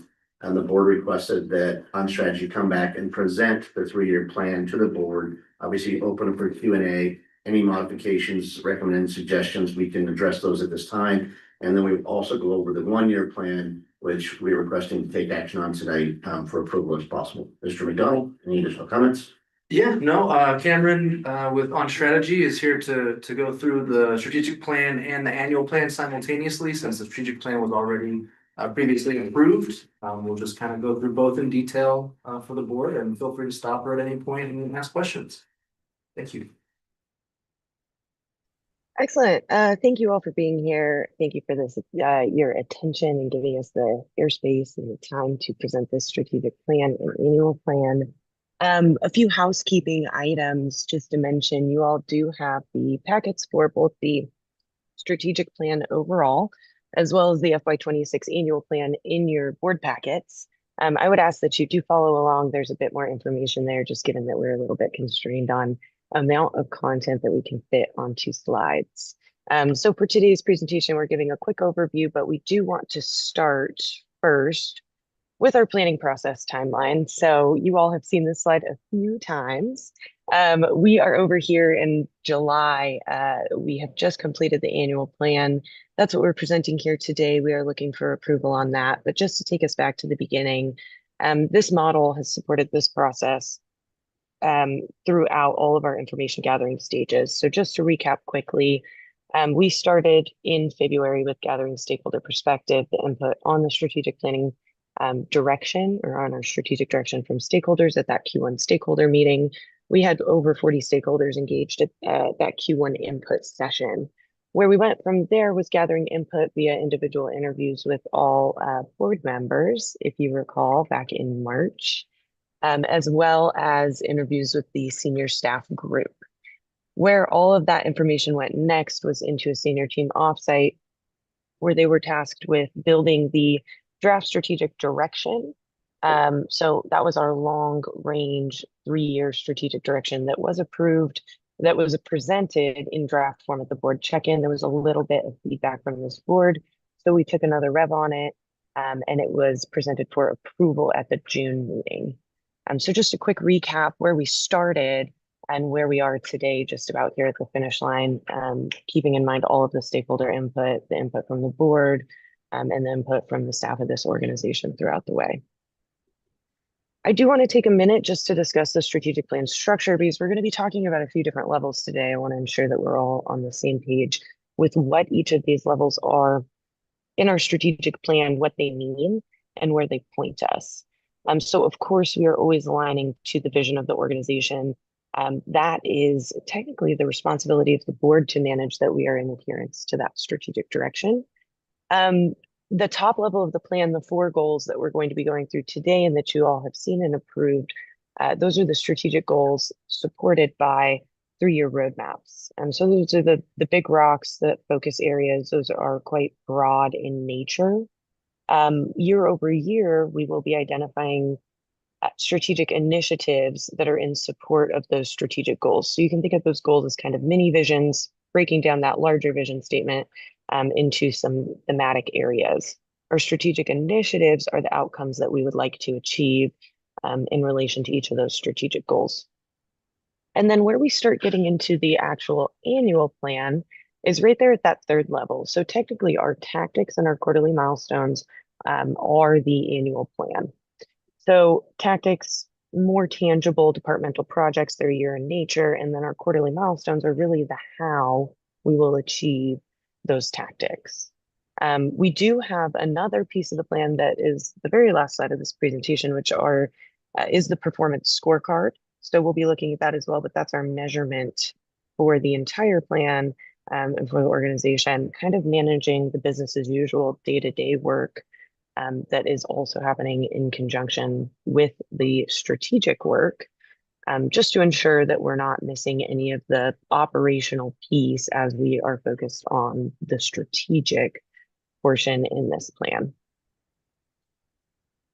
So our 4 strategic goals, again, these should not be new. We have looked at them in our past 2 presentations. 4 large goals. You'll notice that the first 3 are primarily external facing, and then our 4th is our area where we're focusing on internal operations.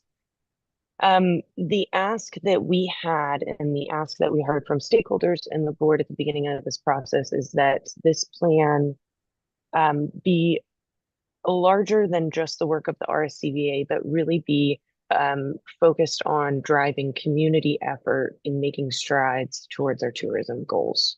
So you'll notice these first 3 goals that we have listed here are not just the responsibility of the RSCVA, but really a call to action for community members and a direction that we can all be marching in accordance to, related to driving tourism for the region. So urban core revitalization, venue activation and event attraction, visitor access, and then the organization sustainability and performance piece. We're going to dig deeper into each of these areas, starting with urban core revitalization. So if you're following along in your board packet, you'll notice that this is a summary of the 3-year roadmap for each of these strategic goals. What we have listed here are strategic initiatives where we are today, so as of the beginning of FY26, and then where we want to be, so those are our intended outcomes by strategic initiative, where we hope to be by the end of FY28. So 3 big strategic initiatives here, the first being advocating for an activated and vibrant downtown. We heard where we are today from some of the partners that presented earlier. Where we want to be is driving more foot traffic in those urban core areas, downtown and Victorian Square specifically, and then also really focusing on that community collaboration piece. We know that this organization can be a leader in this space, and it requires the partnership of so many organizations that are also working in this space as well. Our second strategic initiative focused on utilizing the river as a tourism asset. So we know that the river is a central draw for folks, so enhancing the recreational and aesthetic value.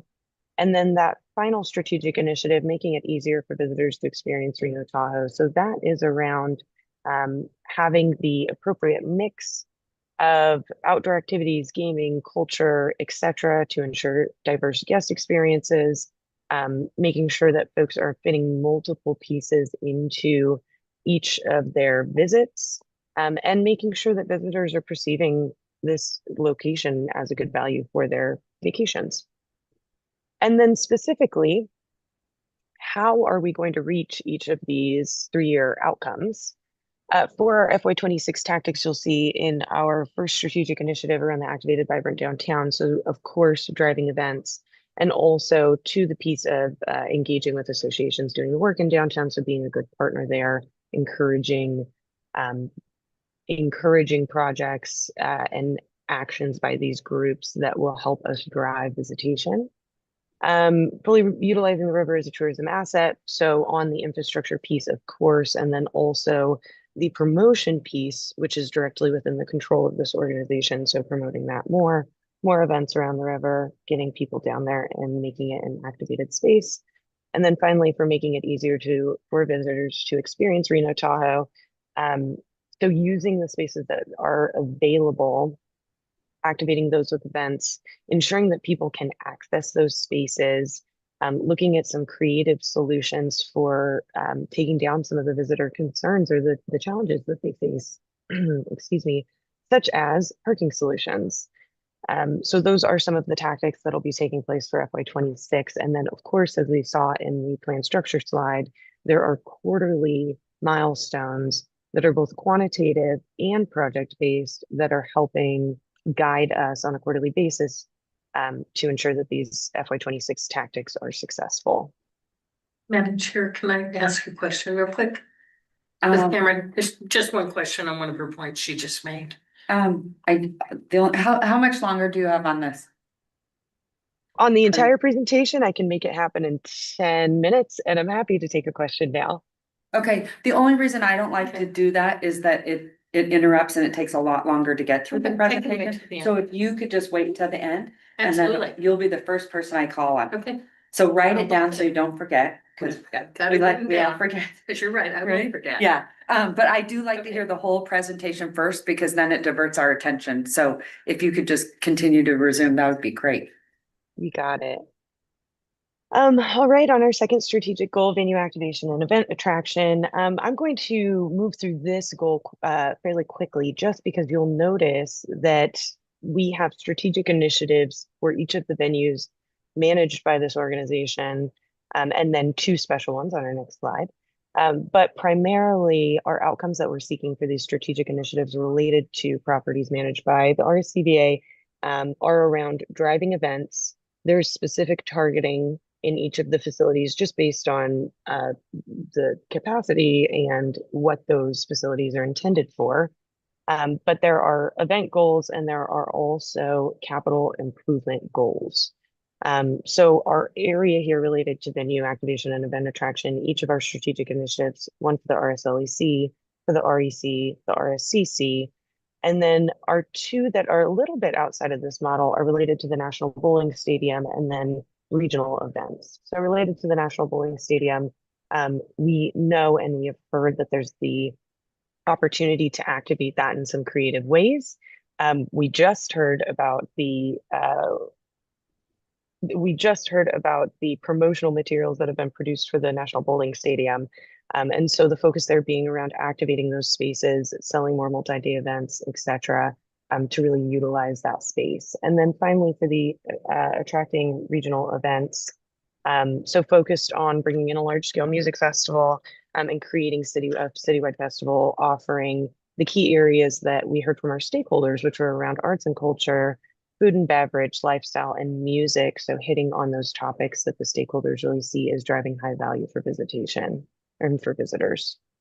And then again, for our strategic initiatives, you'll see primarily the FY26 tactics are focused around executing capital improvements and then maintaining occupancy and driving more events for each of those venues. So I'm just going to move through this one a little bit quickly as well. And then related to the bowling stadium and our fifth strategic initiative here on regional events, maximizing venue production, activating those additional spaces in the bowling stadium and maintaining and improving through capital expenditures. And then, of course, establishing new events for our regional event strategic initiative as well. Our third goal on visitor access. This goal area has three big initiatives. So supporting air service development, which I have to say, it's just amazing. Thank you, Mike, for all of your updates. And then it just so happens that our presentations we heard earlier today really validate the partnerships in the areas for some of these places in the strategic plan. So it's great to see that everybody's minds are in the same place. Supporting air service development, encouraging sustainable access to and from the Lake Tahoe Basin, knowing that that's a huge tourism draw. How does this organization support the visitor and also support the visitor getting around in a sustainable manner, knowing that that's important to our community and our stakeholders. And then finally, being the voice of the visitor and getting around the community.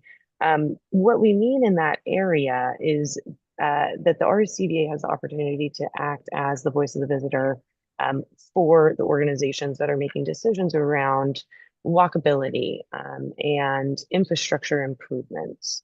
So some of our outcomes there are having that engagement with the appropriate organizations that are doing that work, making sure that the visitor is represented in that decision-making process. Our strategic initiatives related to supporting air service development, engaging regional stakeholders, a targeted approach to RTX programming, focusing the marketing resources, of course. So much of this is the work that's being done today, continuing on that path, encouraging sustainable access to and from the lake, so increasing awareness, ridership of transportation options. And then finally, being the voice of the visitor, brand activations at the Reno Tahoe Airport, and then also identifying needs for the visitor transportation experience and being that representation. And then our final area of focus, of course, all of this work must be supported by a happy, healthy organization. So two strategic initiatives in this area of organizational sustainability. The first one being around the employee engagement, and the second one around organizational capabilities, how we advance those and keep this organization and its employees developing and growing. So we have heard in the last few months the fantastic employee satisfaction benchmarks. So the focus there being maintaining those. And then for organizational capabilities, proactively going about recruitment and development to make sure that the right talent is in the right positions. Some strategic initiatives related to employee engagement, implementing a new employee orientation program, and developing employee information and human resources communication programs. And then related to organizational capabilities, launching that learning management system, and then conducting some targeted trainings, which will be updated and managed on an ongoing basis. And then finally, I want to mention in our fourth goal area, as discussed at the beginning, we have identified a performance scorecard. So what we're hearing in the strategic plan and what we've set forth to be the FY26 tactics, to be those 3-year strategic initiatives, is primarily focused on the strategic outside of normal operations. These are net new efforts or significantly expanding existing efforts. That's what we always consider to be the strategic side of the equation. And then, of course, we must keep an eye on the business as usual, the core work of this organization. It's the work that the departments and these team members do day in and day out. So we are setting forth our KPIs and our targets so that we can keep an eye on these. Should any of our business as usual key performance indicators be slipping, the organization would then go set forth a quarterly action plan to address the misalignment between the targets and the actuals. So this is our arm for managing the work that this team does day in and day out. that they don't necessarily need to write an action plan around because it's their day jobs. So our performance scorecard serving this role for us in the strategic plan. And then finally, I'll mention our next steps. So we are hoping and asking for the annual plan to be approved at today's board meeting. What happens next from there is we will set forth the FY26 implementation process. So we need to design that and do a bit of training so that we're managing the performance and ongoing reporting. Although one piece of that has already been determined is there's a commitment to reporting back to this board biannually for a performance review on the strategic initiatives, the FY26 tactics, and the key performance indicator scorecard. So that's the commitment that you can expect from this team in bringing back their performance on the strategic plan for review and refreshing anywhere that might need to be addressed just as the world changes. So with that, I know it was a quick presentation, but you've got a ton of information in your board packets. I'm happy to take any questions, and I would just ask senior staff to also help with the questions where we may need to fill in any gaps for the board. Okay, thank you so much. All right, I'm gonna head to you, Councilwoman Bybee. Thank you, Madam Chair. Cameron, I was going all the way back up to your urban core revitalization back at the beginning, and the number one was advocate for vibrant downtown. And you had where we are now, and you had events that were in downtown Reno. Can I ask you to add downtown Victorian Square events to that? Because on the where we want to be, you've got downtown Reno and Victorian Square. Can we add the number of events in Victorian Square right now? I mean, we've got the big ones like Ribs, Star Spangled Sparks, Hot August Nice, but we've got Nugget Event Center too, and we're piloting a new downtown. Yes, Summer in the City right now, which is in its infancy. But yeah, if we could add where we are here so that we can track progress that we can make and some growth we can have there too. Good idea. Thank you. Yeah, I like Absolutely. that. Well, anyone else? All right. No further questions. Okay. Incredible. All right, thanks so much. I appreciate that. Mr. Larragetta, would you like us to, what can we help you accomplish here? Madam Mayor, my pleasure for the record, we would just like the board to consider approval of the one-year strategic plan. And as Cameron said, we will make a commitment to come back and update this board on the annual plan on a biannual basis to see how we are progressing and everything that's been presented today. Okay, thank you. So may I get a motion to approve the plan for a year, correct? Correct. Okay, I have a motion. Do I have a second? Second, Eddie. Okay, thanks so much. All those in favor say aye. Aye. All those opposed? Aye. Motion carries unanimously. Yes, go right ahead, Ben. So just a question for clarification. I know Councilwoman Bybee had a revision. Is that revision in the one-year plan or is that revision to the three-year plan? So if I may, Ben McDonald for the record, so that portion identifying that, Ms. Bybee, was in the strategic plan that was previously approved as far as listing out where we were today. But I'll note in the annual plan here, for that specific initiative, advocate for an activated and vibrant downtown. Excuse me. We're also identifying organizations and community members that we're going to engage with to actively promote the benefit of those downtown districts. And we do have 39 North and the City of Sparks listed in our action plan for that metric. So I believe, to Mr. Kennedy's point, if we wanted to amend that language in the strategic plan, that would, I believe, take a full vote of the board. Yeah, and we're agendized to do that if we want to make that change. Do we need to just make a motion, clarify a motion for you or no? So I think it would be, if that's what we want to do, I think we need another motion to amend the three-year plan to include the request. And I was the motion. Yeah, make that change. Okay, could you, that would be great. Yes. So Ben, is that on annual plan or that's on the 3-year we need to? 3-year. It's a 3-year, right? That piece is just on the strategic, yes. And the 3-year strategic plan, the annual plan, we're voting on, so this would be from a separate motion. I think that's the cleanest way to do Okay, it. separate motion that we add the number of events in Victorian Square to the 3-year strategic plan. Okay, well, I believe that's what you were alluding to. Yes. Right, I'm so, gonna make a change to my motion. okay, thank But you. it's Thought I was doing those things. Right, right, I thought you were too. Either way, because we already voted on it. Yeah. Let's just do it brand new. So she just gave me a new motion. Okay, so I have now a motion from Commissioner Hill Okay, and a second from you. I'll second. All those in favor say aye. I, All those opposed, motion carries. Okay. Okay, It's two. all right, now we are going to go into, oh, do you want to go back to E1? Okay. Where are we? Oh, here we are, very, very bottom. Okay, let's go back to E1. So this is the election of the RSCVA Board Vice Chair. And at this time, if any board members are interested, please let us know.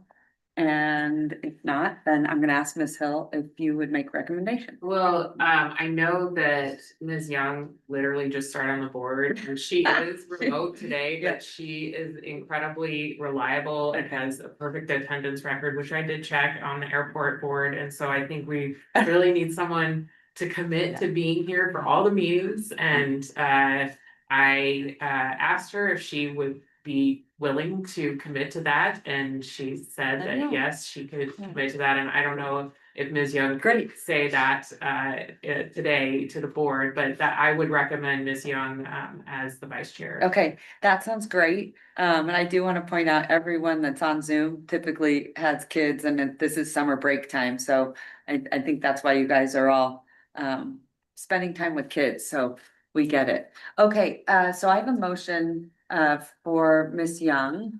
And do I have a second?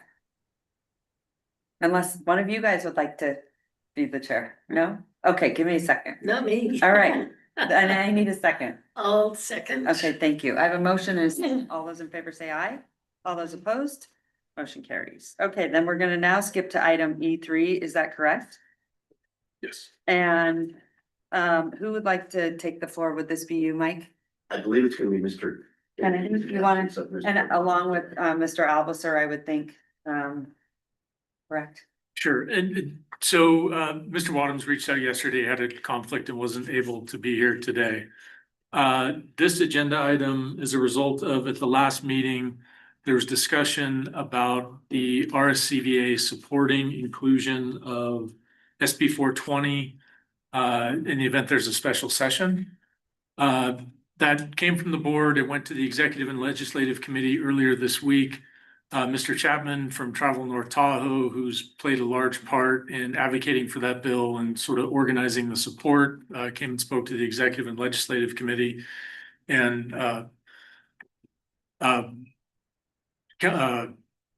Commissionwoman Hill is the chair of that committee. And please jump in if I'm leaving anything out or you have anything to add. But I believe it was the committee's suggestion at that point, after discussion with Mr. Chapman, that rather than taking any affirmative action at this point, to just sort of agree that the RSCVA supports the creation of that bid and awaiting further direction from Mr. Chapman on how we can evidence that support, whatever we can do to support him.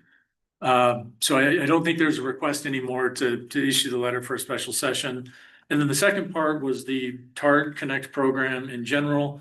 And action was taken at the committee to recommend to this board that it take action to refer that to the finance committee for discussion and further consideration of whether there are funding opportunities for the RSCVA.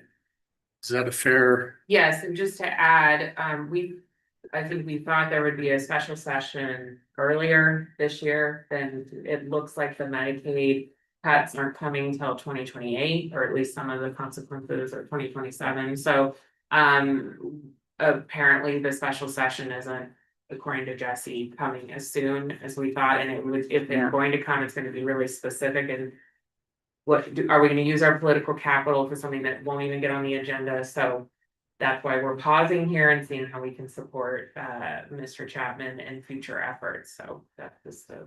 And I think I'd left out one of the more important parts is the Executive and Legislative Committee would like to go to work to sort of create a legislative platform or initiatives that the RSCVA would look to support, and the sort of the outline we created the committee would be for that to come back to the executive and legislative committee before the September board meeting.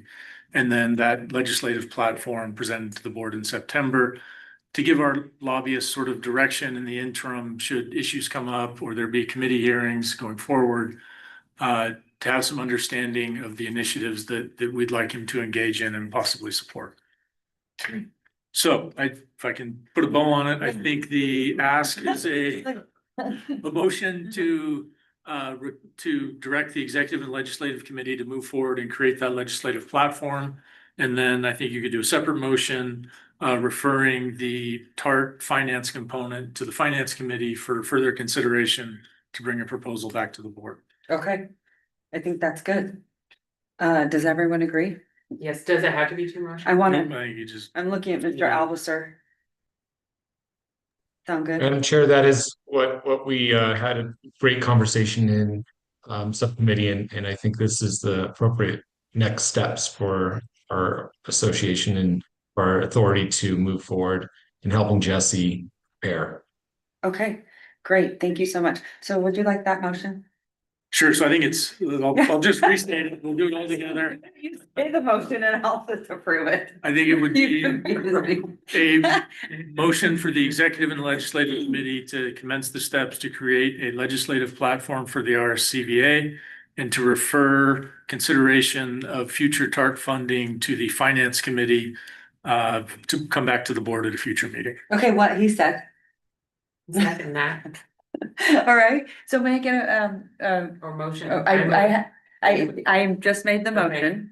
And I have second. All those in favor say aye. Aye. All those opposed, motion carries unanimously. Don't worry, Carl does it all the time for us. Okay, let's see, now where are we at? We're at 4, okay, E4.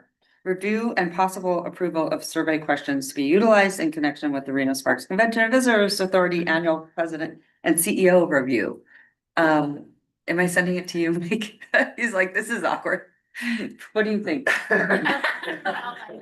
He goes like this, you go like this. And I'm not- You go like I'm this. not trying to He's dodge all- questions, but again, better get it for the record. I believe Commissioner Hill as the chair of the executive legislative committee and Ms. Yeah. Rezak will be taking the time. Okay, I should have known that. I'm so sorry.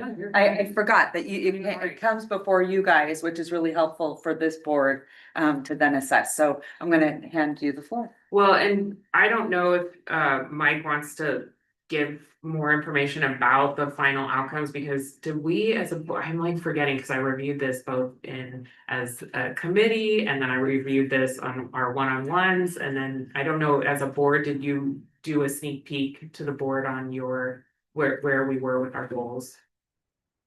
So as it relates to the goals that just finished, so this is relative to the questions. Yeah. For the survey.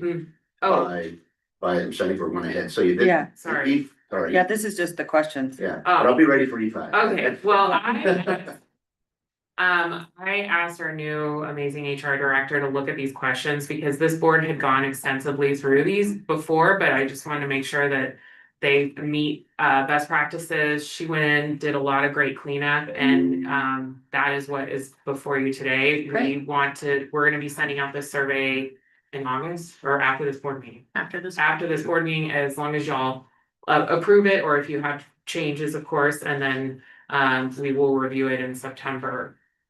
Okay, Lori, is there anything you want to add? No, just thank you for the opportunity to do Okay. it. It'll be fun. All right, okay, perfect. So we do need to take a motion on that. So may I get a motion? Motion to approve. Yes, I move to approve. Okay, I have a Second, motion Eddie. and I have a second. All those in favor say aye. All Aye. those opposed, motion carries. Okay, It's good to have. all right, now here we go. I'm gonna actually, it sounds like I'm gonna send it to you. Yes, please. Go ahead. Thank you, Madam Mayor. Mike Larry for the record. So if the chair is okay and the board agrees, we would like to use the same format and procedure we've used in a prior board meeting and that was used for the executive legislative committee, where we go through each of the 7 individual goals and the department head who represents that goal present that, the goal, the outcome, because they can provide more detail and context as it relates to that goal. Okay, great. I'm gonna hand it to you. Well, we made a recommendation as a committee on the bonus based on all the outcomes of the goals, but yeah, if you want to hear from them, it's very impressive, the work that they were doing against a lot of. Last year was an interesting year for. Sure.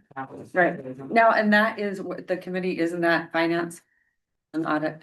What is it? The executive, we make a recommendation on the bonus to you after we review it. We reviewed this in detail earlier this week, with the final outcomes of the goals, now that we have the. Yeah. Now we have Robert here to tell us how we ended the year, so. Yeah.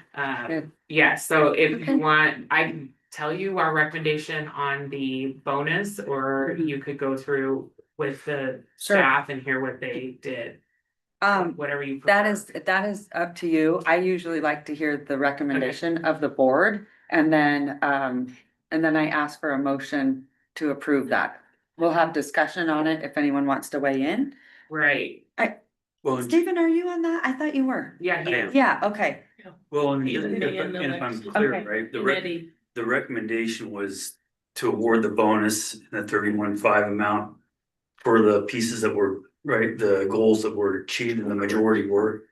And then we left the discretionary approve, if I'm not mistaken, so we could talk about it. Need to put some context on it. That would be good. Yeah, sorry, Molly, go ahead. No problem. Molly Rizak for the record. So pursuant to the CEO contract and the CEO evaluation and compensation policy, there is a bonus portion. That bonus portion under the contract has two parts. It's a 10% part that is based upon these incentive goals, and there is a 5% purely discretionary amount if the board would like to award that. What the executive and legislative committee did was go through, and as part of your packets, the goals. Those goals were set on May 6, 2024, prior to the start of fiscal year 24-25. Now we are at the time of the close of the fiscal year, and we are going through what were the results of those incentive goals. Were they achieved or were they not achieved? At the executive and legislative committee, they had a full presentation that I believe Mike and his team are ready to present if this board would like to hear it. Alternatively, you also have the results of those. If you go through in your packet on the goal form, it will show whether or not under the final results column, it shows whether or not that goal was achieved. And you'll see that each of those goals were weighted by that 10%. So it's 10% of salary. And then there is a weighting. So 20% of that 10%, or 6,300, for example, is the amount of potential bonus for achieving goal number 1. So as you go through and do all of the math, and there were a couple of most all of the goals were met, the total became, out of the potential of 31,500, the total bonus amount to be paid out that was recommended by the executive and legislative committee was 29,452.50. And then Madam Chair. Go ahead. Sorry, just to that point, I don't believe that the recommendation was a dollar amount, Molly. We recommended to bring this back to the full board for broader discussion. No, we did, we recommended the $29,452.50 for today, for the board to move forward because of meeting those goals or just somewhat not meeting that full 30%, but very close, as you can tell. And you'll hear of where the team fell a little short, but where they're going to be refocusing their efforts to ensure that they've got that handled for the next goal session. But we did not recommend the additional 5% discretionary bonus until after we review the CEO's survey that everyone will do in August at our September meeting. And if I can make a point just to make sure everybody's clear, the full CEO review will be conducted at the September meeting after we get the survey questions back. So there's sort of two parts here. There's whether the bonus was achieved, and then September, there will be the full CEO review where you'll consider whether or not to do a merit increase to salary. So they've been broken up into two parts. And so today you're just looking at the bonus. The review will come in the future, and you can award the 5% discretionary bonus now, if that's what you want to do, or you can wait until you do the full review in September to discuss the 5% component of the bonus. Okay, so Madam Chair, Go right ahead. it was my understanding in the committee, and I was unfortunately telephonic listening while I also had a son in the background yelling. I was my understanding was that we were going to approve we were going to bring it to the board because there's the conversation that bonus structure. I mean, we're tripping over pennies here to award our CEO who's done a bang up job. And every single time I hear someone talk about how great RSCVA is doing, and yet we're literally changing it by, percentage points that are not necessary. And so I would encourage us as a full board to revisit and say, let's award Mr. Larragetta the full 10%. It's significantly less than what other CEOs have been awarded in the past in this organization. And he's done nothing but amazing, in my opinion, to deserve that. And the difference between what Molly brought forth and what he's allotted based on his contract, I mean, I think we're talking about $2,000. So I would recommend that we award him the full 10%. Okay. So Molly, didn't we, sorry. Yeah. No, go ahead. But Molly, what you just went through, and I think Eddie in our executive meeting was really, it spelled out all these numbers on the 10%, 20%, and 15 was all dialed in, and we only fell short in the one by just a little bit, but didn't we set those numbers up with those goals for a reason so that we'd have that incentive, but we'd also have that award possibility? And it is only $2,000, but I think since we set this up a year ago, you've met and exceeded everything, and we're just short on one small goal. But I kind of feel like the format that we have is what we've approved. So I feel like we should go with what we already approved and the goals that were met, and it was bang up on everything else. Amazing job. So what's the difference then? Madam Chair, my understanding is to that point, we have the discretion as a board to award him the 10%, regardless on missing it by I think it was 91 percentage points of the 100, like of one area. I mean, it was very minor. Okay. Again, I just hate tripping over ourselves to pick up pennies here. Right. So then I'm ready to take a motion from you. Just real quick though, Go ahead. just for clarification. Sure. Didn't the motion come out of the committee at the exact 29? Yes. Is it posted correctly then? So the way the meetings ran up just against each other, we see didn't have there. time to adjust this agenda Okay. to So put the we committee's can make any recommendation. motion. But Yeah. the board, if the board is so inclined today, it can award the full 31.5 because that bonus, well, there's a formula in the contract, it's at the board's discretion. So if you wanted to award the 31.5, your agenda has to do that today. Okay. The committee recommendation was the 29,450. And then I would just say, in the future, if other boards, committees, I guess, want to see motions, just put them on there and I'm happy to entertain them. Whatever, however it makes it easier. But at this time, I'm gonna entertain the motion from Mr. Alvisser. Go ahead. Thank you, Madam Chair. I move that we award Mr. Larragetta $31,500 based on achievement from his 2024-2025 goals and objectives. Okay, thank you so much. I have a motion. Do I have a second? I'll second. Second, any discussion? All those in favor say aye. Aye. All those Aye. opposed? No. Motion carried. Did you just say no? Yeah, I'm gonna go no because I have, Okay, I feel like we still have an ability to do this other 5%. So I think kind of the additional bonus is still on the table. okay, And I guess All because right. we set up the format. Sorry, okay. I'm- I just want to make sure I heard you. I'm Yeah. sorry. Okay, so all those in favor say aye. All Aye. those opposed? No. Motion carries. Okay.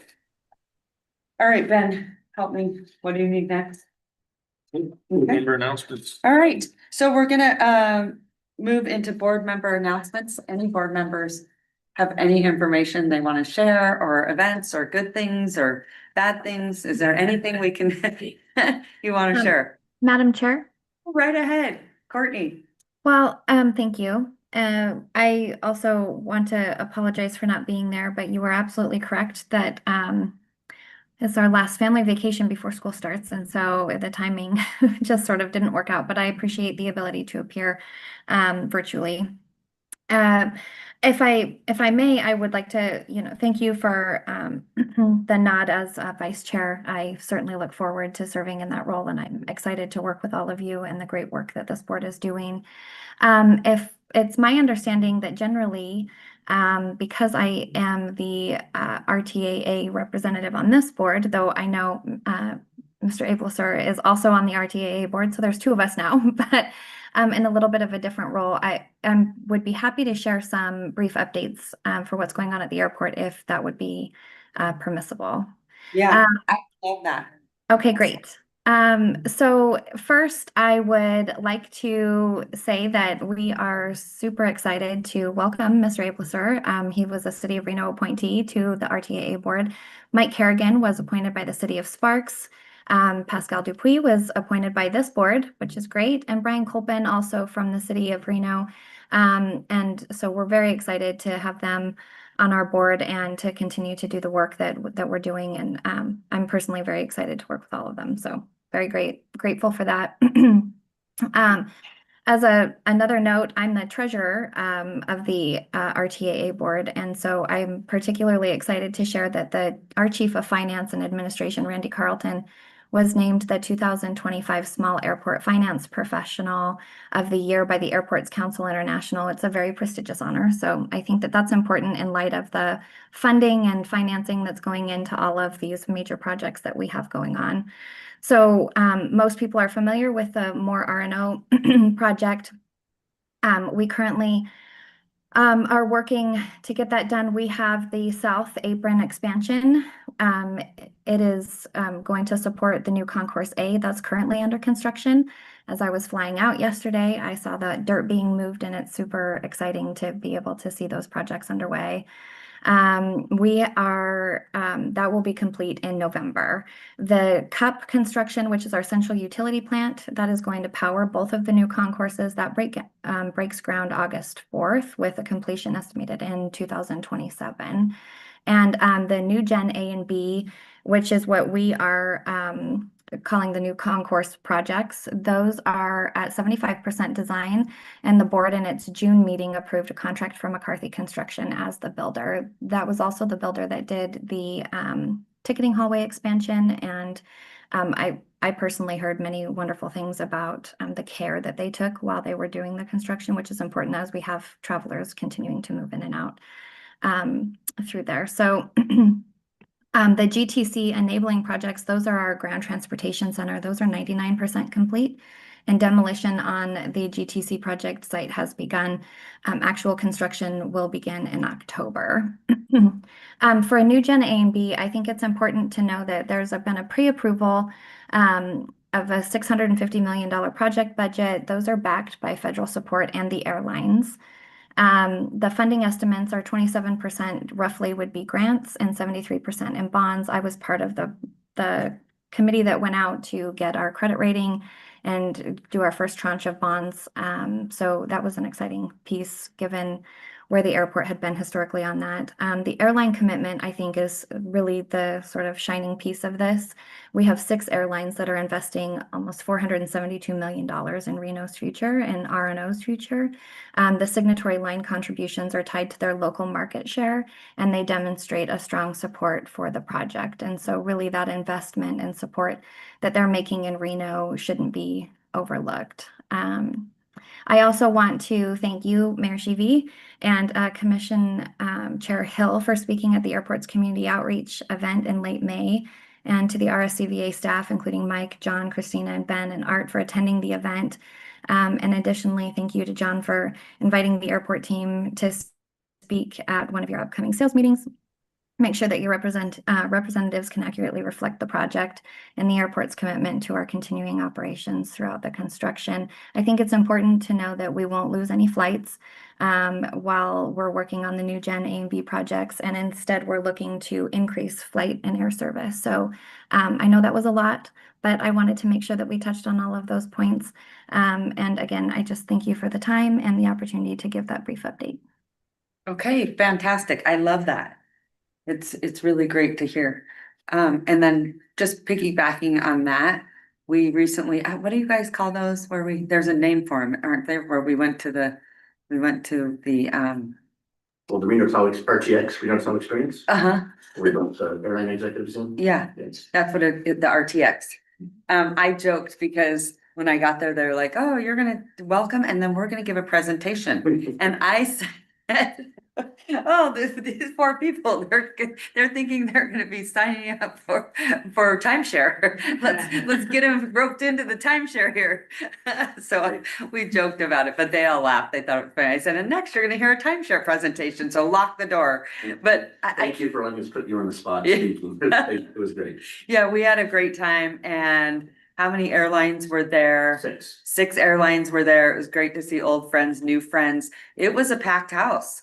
You had a lot of members in attendance, and it went really well. Darren presented, you presented, I think, and Taylor presented and did a fantastic job. But I think it really made a difference, our commitment to air service and the relationships that we have. And so checking in is just, it makes all the difference in the world.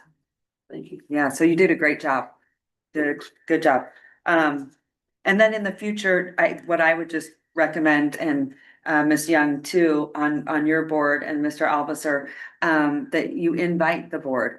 Many of you have had longstanding relationships with airlines. I know Mr. Karan over here has had, many, many decades of experience and relationships with our airlines. And it's just, they like to see a familiar face. They like to share those stories. And so I just would recommend that we invite board members so that they can also engage, because many of them asked where you were. So I don't know what you've done to them, but they all love you. Yeah, but I want them to feel, super welcome and This was, I'm sorry, we should have invited the board to all of the social activities in addition to just the golf activity, which we did, which we know it's hard yeah, to, on a third Friday, to get to the lake. It is. Should have invited to the social activities, but Yeah. noted, thank you. No, but that's it. I'm just saying, like, I think the dinners are probably the best because you sit down and you really get to talk about, like, what flights are important and just certain aspects. There was a lot that they did not know about our region. Your what do you call it? Your timeshare presentation was very good. It was very, very good. And so many of them said, I had no idea. I had no idea. I did not know these statistics. I did not know this. They were blown away. And they said, that is so helpful to know. So as much as I joke about it, I think the presentation was highly, highly effective. And again, I think especially the dinners, maybe the other things board members can't attend, but the dinners definitely make a difference when you get to sit down with them and they can also shared some of their concerns and hurdles that we need to be aware of, which I wasn't, which was great because I think it just helps us get to where we need to go. So anyway, long story short, and then so many positives. So that was great. I think we will be getting more flights because of that. Good job. Okay, anything else? All right, and we are way over time. If Richard J was here, he would be shoving this in my face because we are at 1 o'clock and we'd like to be at noon. So just to be cognizant, because I know so many board members have to go around that noon mark, Mike. So I know it's not your fault, but I'm just saying. And then you gotta just say, Hillary, move along, move along, move along. All right, anything else? No? Okay, public comment, Madam Clerk. No? Okay, and then Glenn's favorite motion, can you give us a motion to adjourn? Please. Let's see, was I right? Did I read the room? All those in favor say aye. All those opposed? Motion carries. Thanks, everyone. Good job.